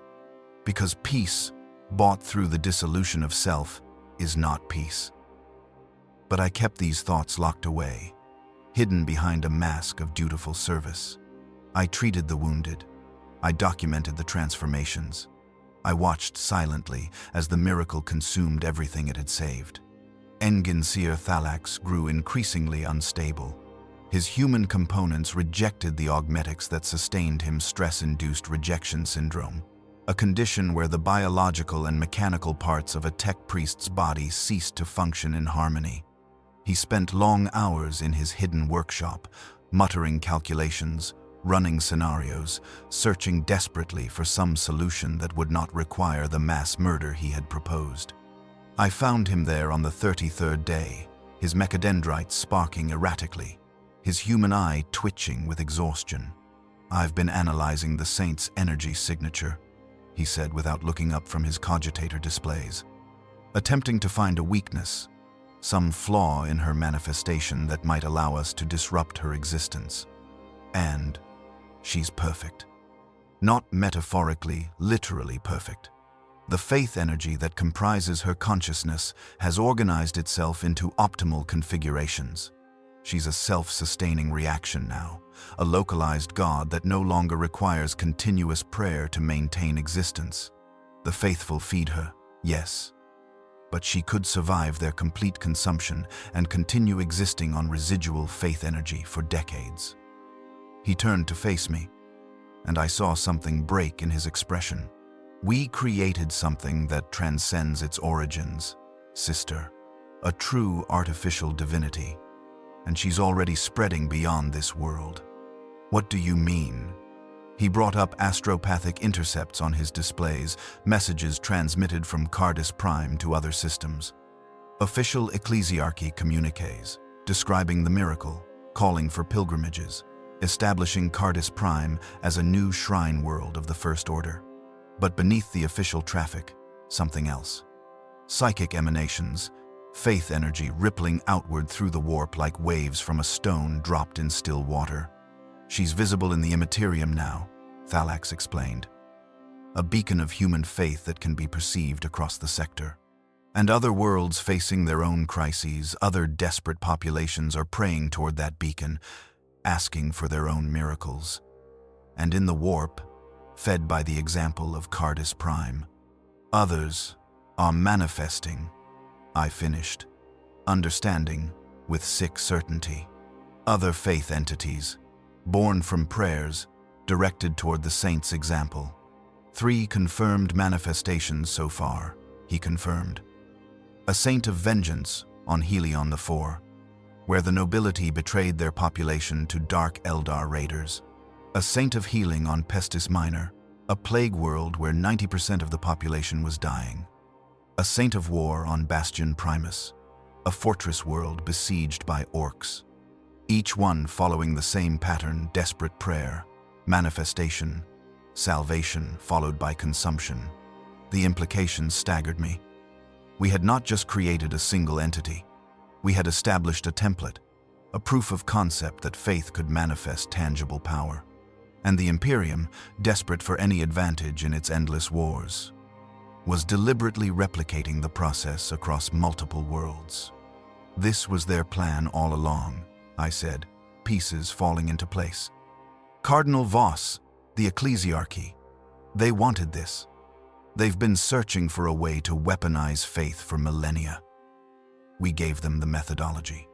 Yes, Thalax agreed bitterly, and now it cannot be stopped. Even if we somehow destroyed the saint on Cardis Prime, the others would continue. The knowledge exists. The technique is documented. Worlds across the Imperium will begin deliberately cultivating desperate faith in crisis situations, praying for saints to manifest and save them.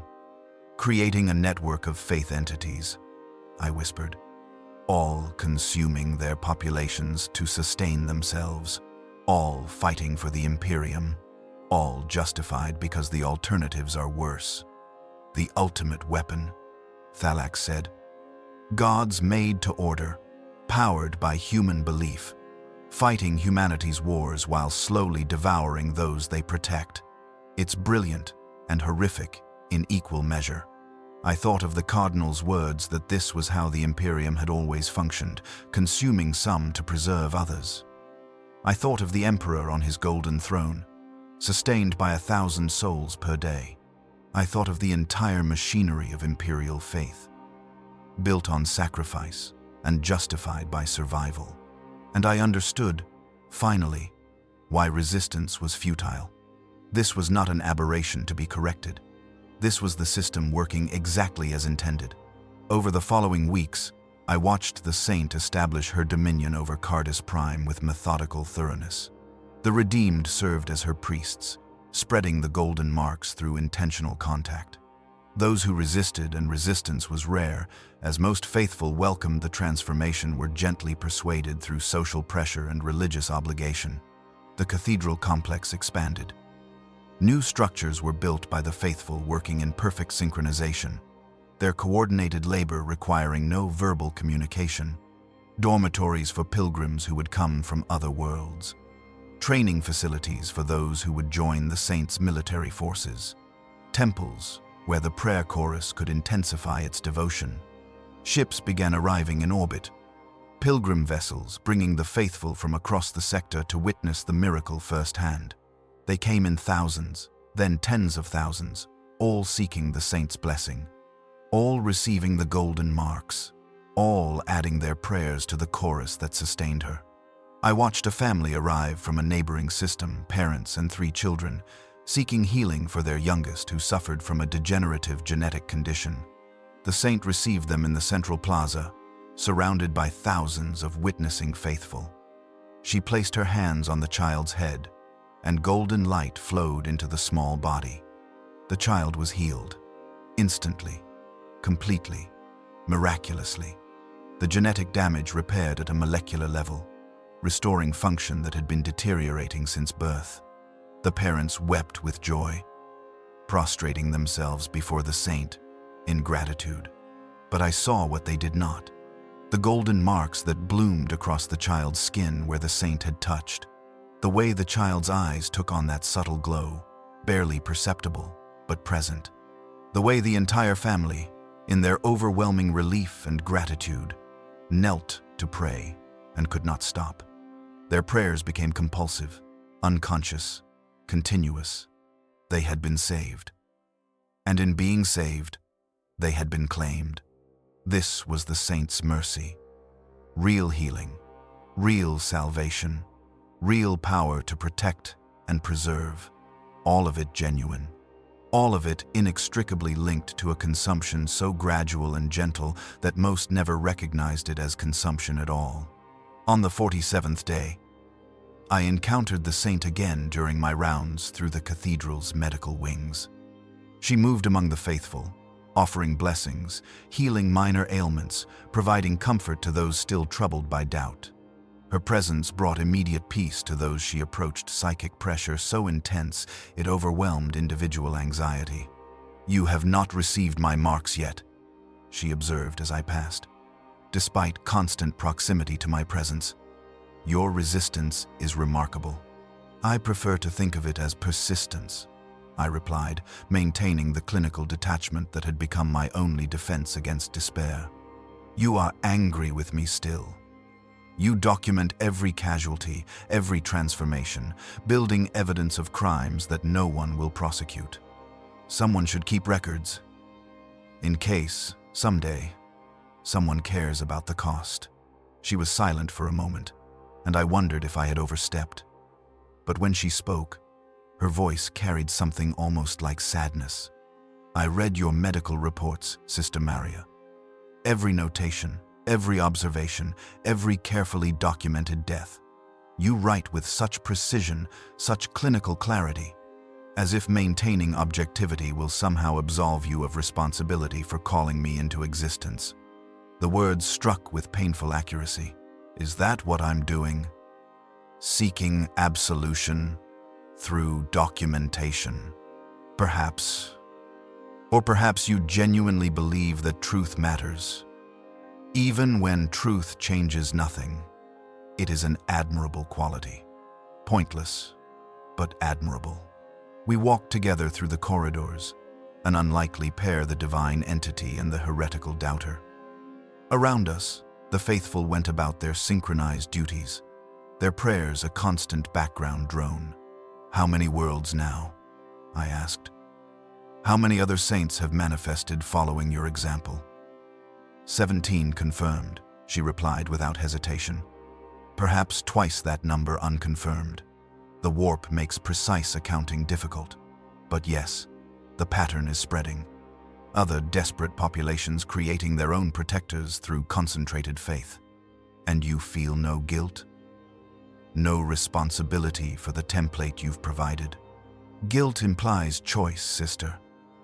I did not choose my creation or my nature. I simply exist and fulfill the purpose for which I was made. But I will tell you something the cardinal and the ecclesiarchy do not know." She paused, turning to face me directly. In the dim light of the corridor, her divine radiance seemed muted, allowing me to see something of the consciousness beneath the manifestation. "We communicate," she said quietly. "The faith entities across the sector. Not in words or thoughts precisely, but through the warp itself.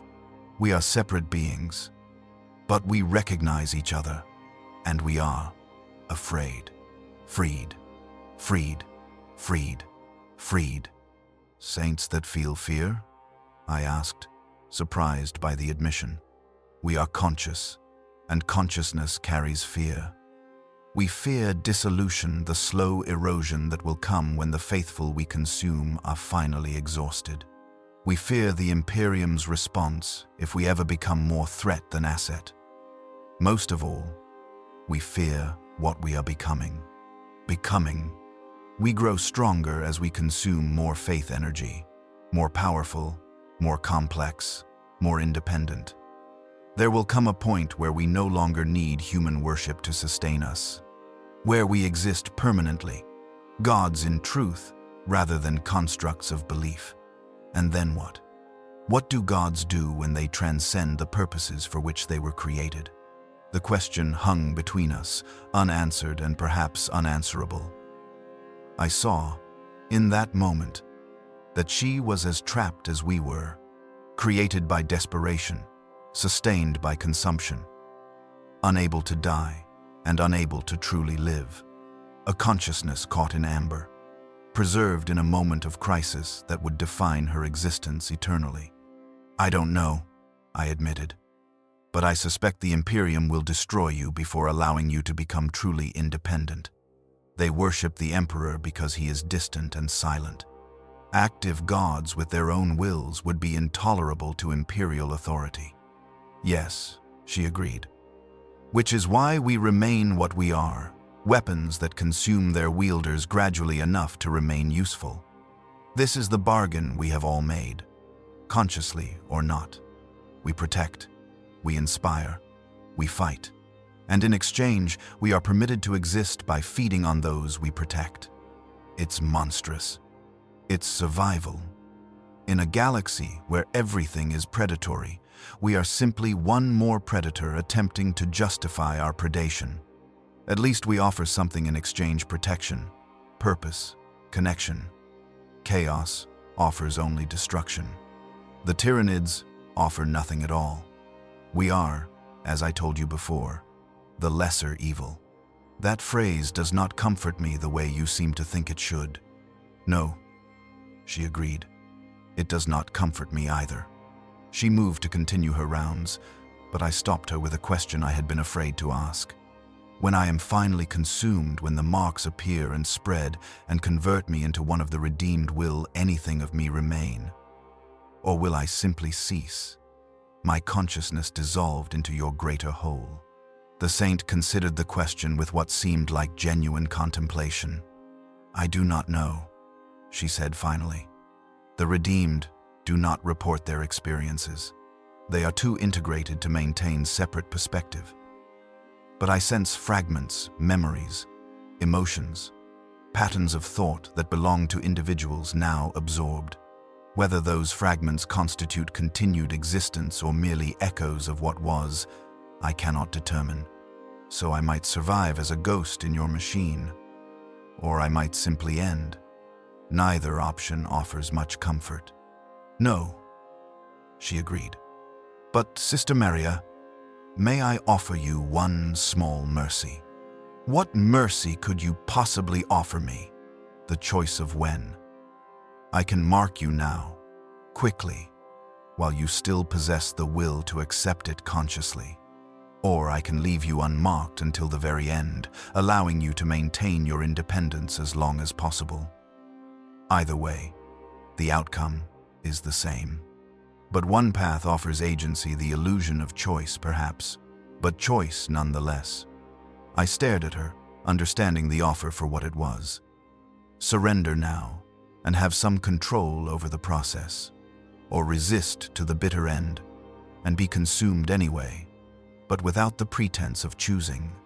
I will not choose, I said finally. If I am to be consumed, it will not be with my consent or cooperation. You will have to take me as you take the others, gradually, inevitably, but not willingly. A pointless resistance, she observed. Perhaps.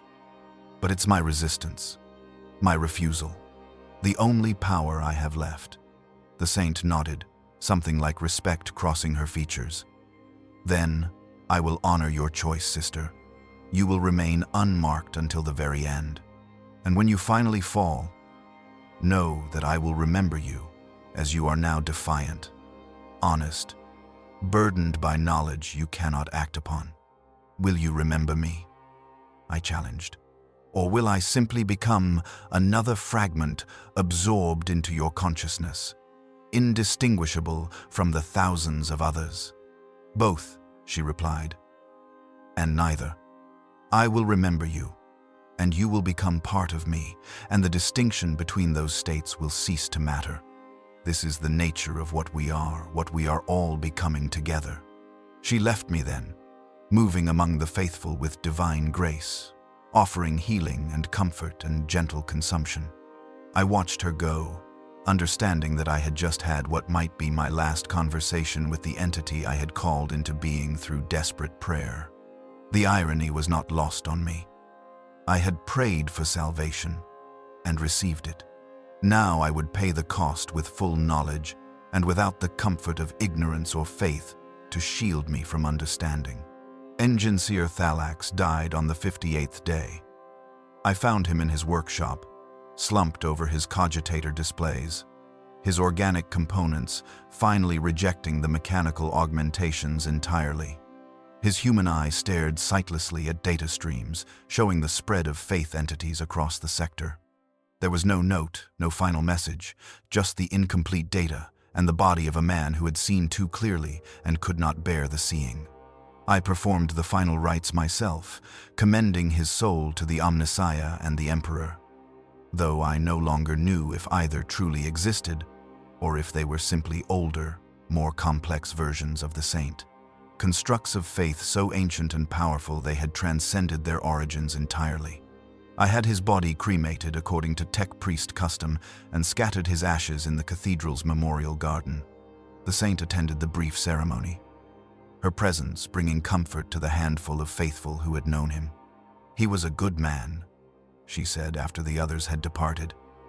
His understanding brought him pain, but he used that pain to document truth. His records will survive, even if no one reads them. Will they? I asked bitterly. Or will the ecclesiarchy destroy them as heretical the moment I'm no longer here to protect them? Perhaps, she acknowledged. But you will ensure copies exist in places they cannot easily find. Hidden archives, encrypted data vaults, fragments scattered across multiple systems. This is what you do, Sister Maria. This is your purpose now, to be memory for those who cannot remember, witness for those who cannot see. She was right, I realized. Thalax and I had been preparing for this, copying records, encoding data, distributing evidence of what had occurred on Cardus Prime across multiple locations and formats. Insurance against the ecclesiarchy's inevitable sanitization of the historical record. Why do you permit it? I asked. You could stop me, destroy the records, prevent any evidence of your true nature from surviving. Because truth should exist, even if it changes nothing. Because someone, someday, might need to know what actually occurred here. And because, she paused, seeming to search for words, because I want to be remembered accurately. Not as the divine savior the Imperium will make me into, but as what I actually am. A desperate solution to an impossible problem, neither wholly good nor wholly evil. The days continued their relentless progression. More pilgrims arrived. More faithful were marked. More prayers fed the saints' power. Cardus Prime was being transformed from a simple shrine world into something unprecedented, a living battery of human faith. Its entire population converted into components of a distributed consciousness that existed partially in the materium and partially in the warp. And I continued my work, treating the wounded, documenting the transformations, copying records to hidden archives, bearing witness to a miracle that would be praised across the Imperium even as it slowly, gently, inevitably consumed everything it touched. This was the price of answered prayer. This was the cost of survival in the 41st millennium. We had begged for mercy, and mercy had come. Now we would learn that mercy, like everything else in the galaxy, was predatory. 6 months had passed since the Saints' manifestation. Cardus Prime had been utterly transformed, no longer merely a shrine world, but something else entirely. A nexus of faith energy visible across the sector, drawing pilgrims and desperate populations like moths to a consuming flame. The population had swelled to nearly 1 million souls, the cathedral complex expanding to accommodate the constant influx. Ships arrived weekly, sometimes daily, disgorging faithful who had traveled months or years to witness the miracle. They came seeking healing, seeking purpose, seeking connection to something greater than their miserable lives in the Imperium's grinding machinery. They all received the marks, without exception. The golden patterns that spread across skin like living tattoos, beautiful and terrible in equal measure. Within weeks of arrival, most had been fully converted, eyes glowing with that soft golden light. Movements synchronized with eerie precision, prayers flowing continuously from lips that no longer required conscious thought to form devotions. I had become a fixture in this transformed world. Sister Hospitaller Maria then, the last holdout, the sole individual who maintained independence through some quirk of biology or will that even I did not fully understand. The faithful regarded me with a mixture of reverence and pity. Reverence for my documented proximity to the saint during her manifestation. Pity for my apparent inability to accept the blessing that had transformed them all. I no longer tried to resist openly. There was no point. Cardinal Voss had departed weeks ago, his mission accomplished. The saint was officially recognized, her cult established within the ecclesiarchy's structures. Scribes had carried word across the sector and beyond, spreading news of the miracle to worlds that desperately needed hope. And the template had spread with it. I received reports through medical channels, carefully worded communiques that spoke of other manifestations, other saints appearing on worlds facing crisis. The Saint of Vengeance on Helion IV had massacred the traitorous nobility and their Dark Eldar allies, then established a reign of absolute faith that consumed the planet's population within months. The Saint of Healing on Pestis Minor had cured the plague, but left 90% of the survivors transformed into the redeemed. Their individual consciousnesses dissolved into a collective devoted to her sustenance. The Saint of War on Bastion Primus had broken the Orc siege through supernatural fury, then conscripted the entire defending population into an army of faith warriors. They marched across the subsector now, purging xenos and heretics with fanatical efficiency, spreading the golden marks to every world they liberated. 17 confirmed manifestations had become 32, then 58, then too many to accurately count. The pattern was accelerating, spreading exponentially as each new saint inspired desperate prayers on neighboring worlds. The Imperium's propaganda machine amplified the effect, holding up these miracles as proof of the Emperor's active intervention in humanity's survival. No one spoke of the cost. No one mentioned the consumption. The casualties were classified as martyrs, the transformed praised as living saints themselves. The slow dissolution of individual consciousness into collective worship, described as transcendent union with the Emperor's will. It was brilliant propaganda. It was working exactly as intended, and it was consuming the Imperium from within, even as it defended it from without. I sat in my Medicae station, now expanded into a full research facility, reviewing data that had been compiled from across the sector. Medical reports, casualty figures, transformation progression rates, psychic resonance measurements. The numbers painted a clear picture for anyone willing to see it. The faith entities were consuming approximately 0.3% of their host populations per month. A slow burn, barely noticeable in the chaos of imperial record-keeping. But compounding. Exponential. Within a century, worlds hosting saints would be entirely converted, their populations transformed into the redeemed, sustained only by continuous prayer and the faith energy that flowed through them. And the saints themselves were growing stronger, more complex, more independent. The psychic pressure they exerted was measurable across light years now.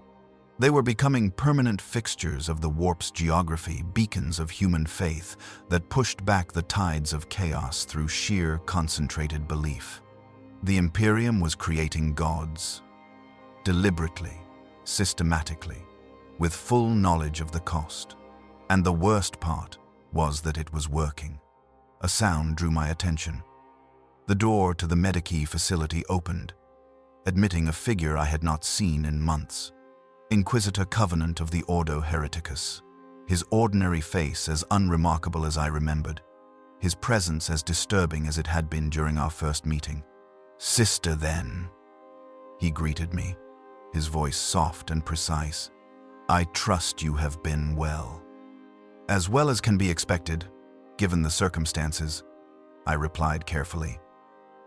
He moved through the facility with the confidence of someone accustomed to going wherever he pleased. His eyes, gray, unremarkable, swept across my research materials, the data displays, the carefully documented evidence of what was occurring on Cardis Prime and beyond. "You have been thorough," he observed. "Meticulous, even.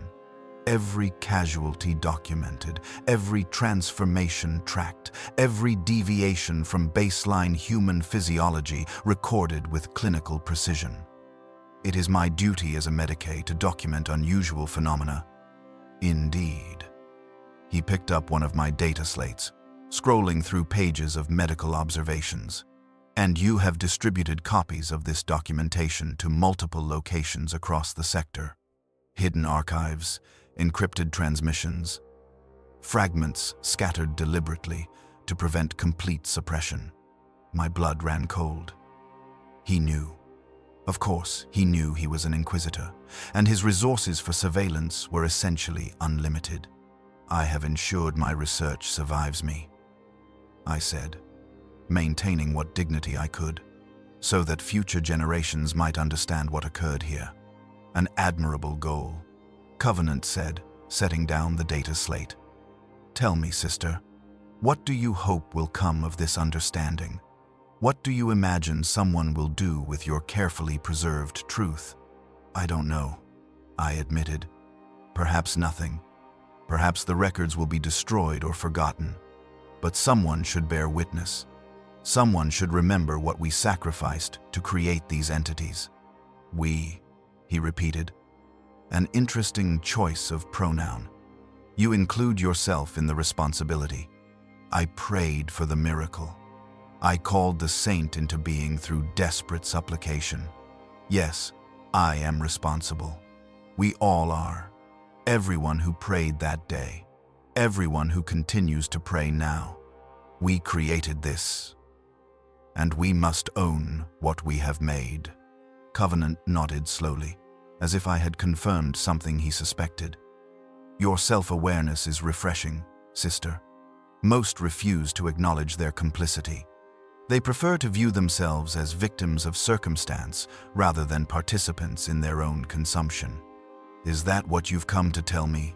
That I'm complicit in my own damnation?" "No," he replied. "I have come to offer you a choice." He produced a data slate from within his robes, placing it on the... "We want to understand them," Covenant corrected. "Understanding leads to control.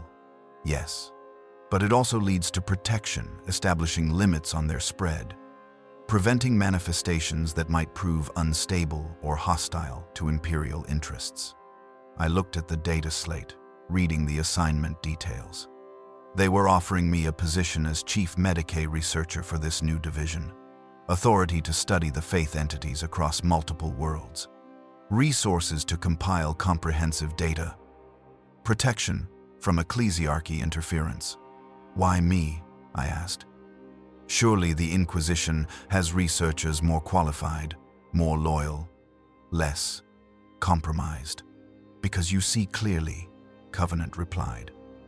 "You understand what these entities are without the blinders of faith or the coldness of pure calculation. You have lived through a manifestation, documented it with extraordinary thoroughness, and maintained your independence despite constant exposure.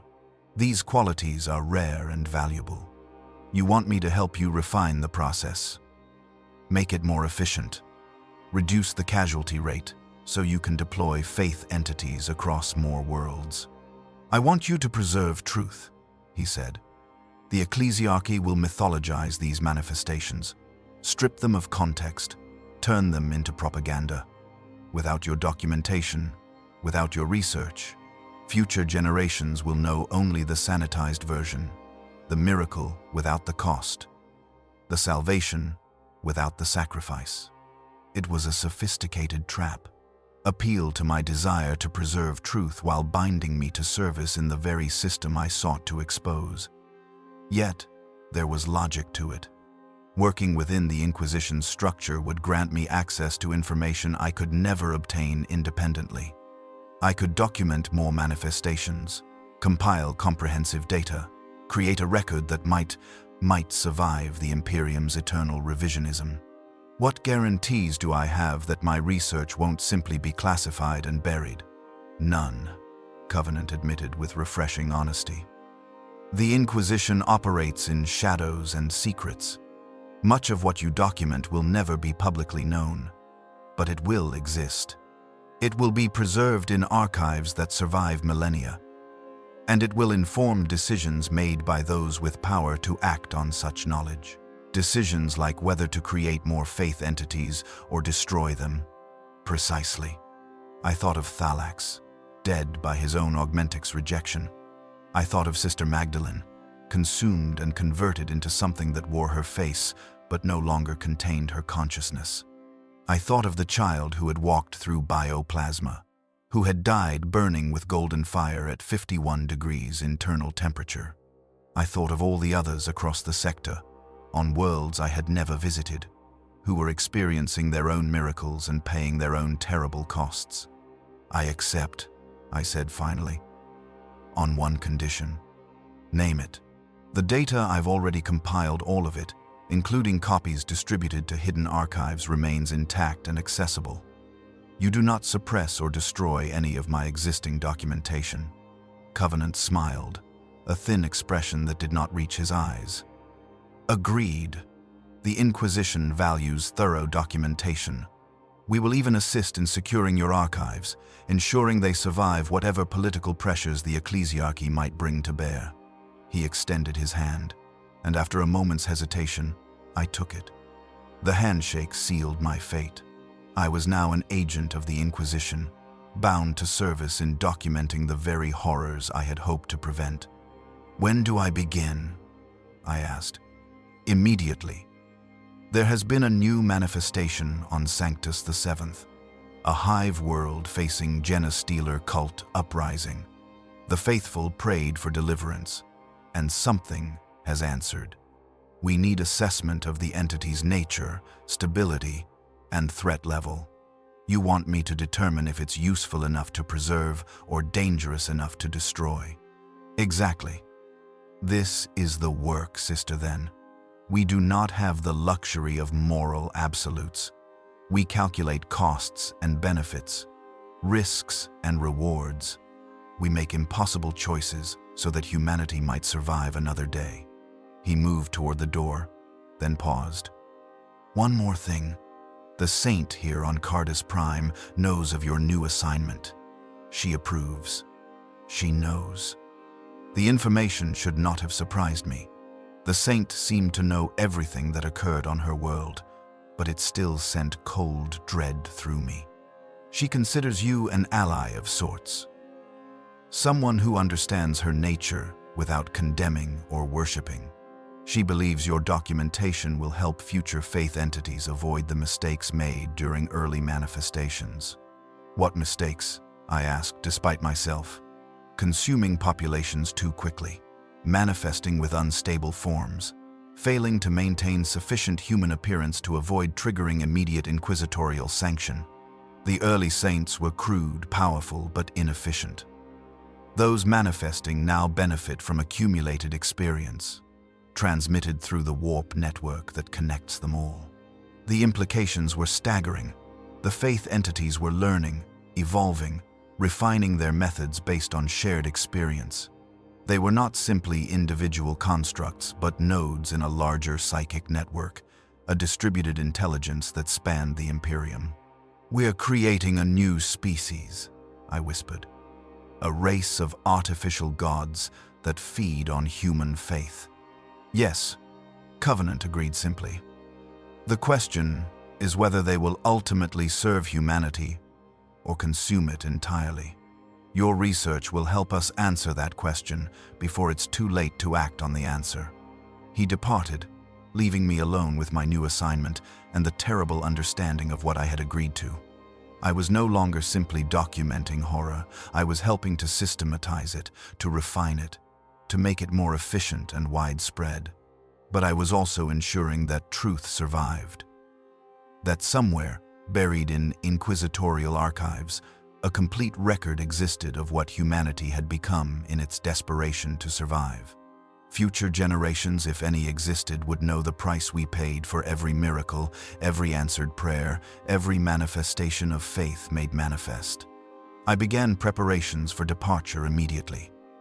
Medical equipment needed packing, research materials needed organizing, copies of my documentation needed updating and distributing to additional secure locations. The work absorbed my attention, providing merciful distraction from contemplation of what I had agreed to.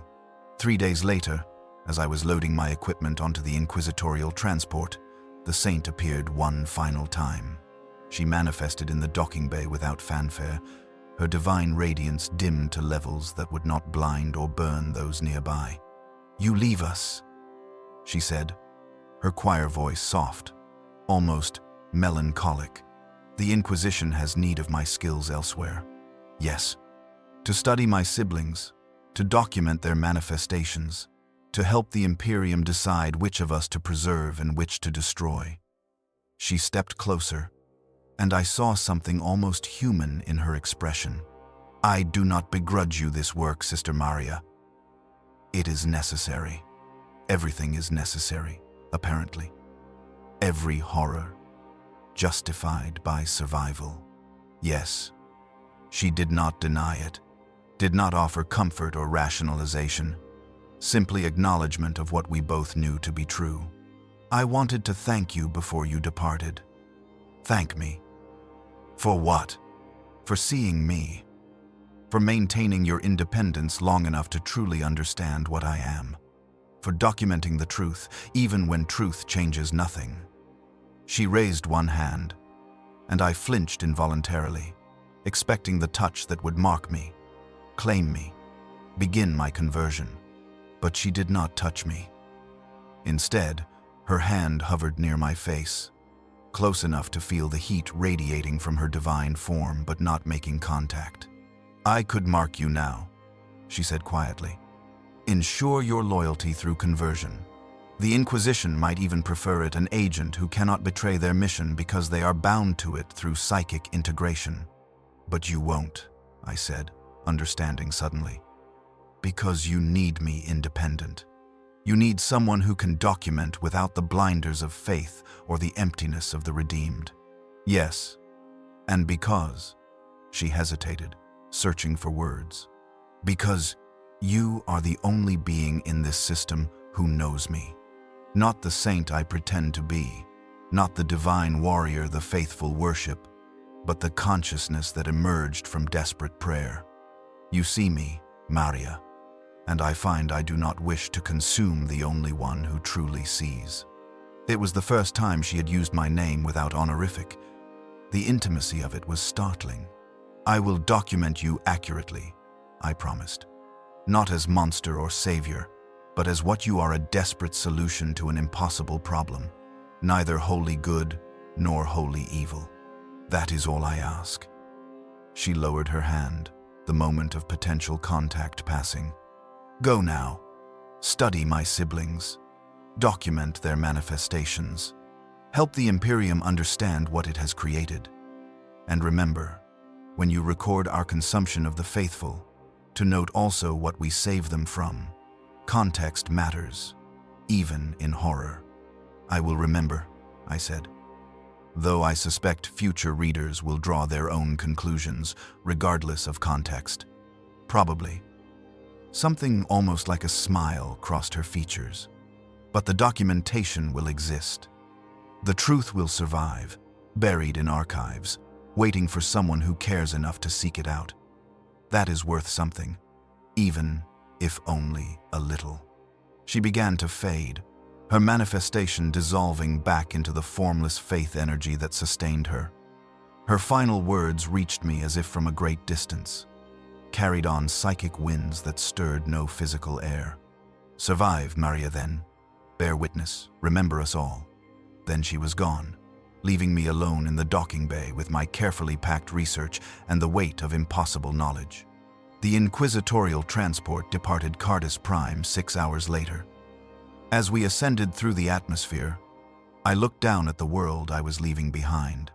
From orbit, it appeared peaceful, a jewel of a planet, its cathedral cities glowing softly with golden light. No sign of the consumption occurring within those cities. No indication that 1,000,000 souls were slowly dissolving into a distributed consciousness that fed on their faith while protecting them from the horrors beyond. Sanctus VII awaited. Another world in crisis. Another desperate population praying for deliverance. Another manifestation to study, document, and ultimately help the Imperium decide whether to preserve or purge. This was my purpose now. Not healer, but witness. Not savior, but archivist of humanity's slow consumption by the very faith that sustained it. I opened my research files and began preparing for the next manifestation, the next miracle, the next terrible transaction between humanity and the entities we created from our own desperate need. The work continued. The documentation accumulated. The truth was preserved, even as it changed nothing. And across the Imperium, in 1,000 desperate places, faithful populations continued to pray, begging for mercy, pleading for salvation, calling forth miracles they did not understand and could not survive. Their prayers were answered, every time. That was the real horror. So this is what I learned, diffused across decades of research and countless documented manifestations. Miracles in the Imperium are real, but they are not divine mercy, they are transactions, exchanges of human essence for supernatural power.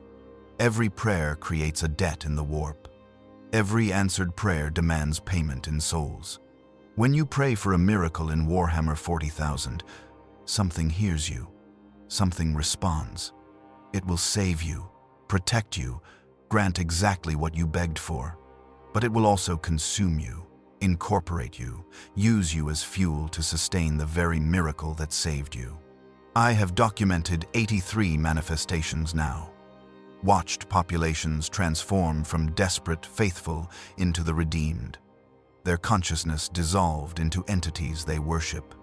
I remain unmarked, independent, bearing witness to horrors that will be mythologized into propaganda. The Saint of Cardis Prime endures, growing stronger with each passing year. She fights for humanity while consuming it. She is mercy and predation unified. This is the price of faith. This is the cost of hope. This is why you should never pray for a miracle, because you will receive one, and it will answer wearing exactly the face you prayed for, speaking exactly the words you needed to hear, offering exactly the salvation you begged for, until nothing remains but prayer itself, eternal and consuming.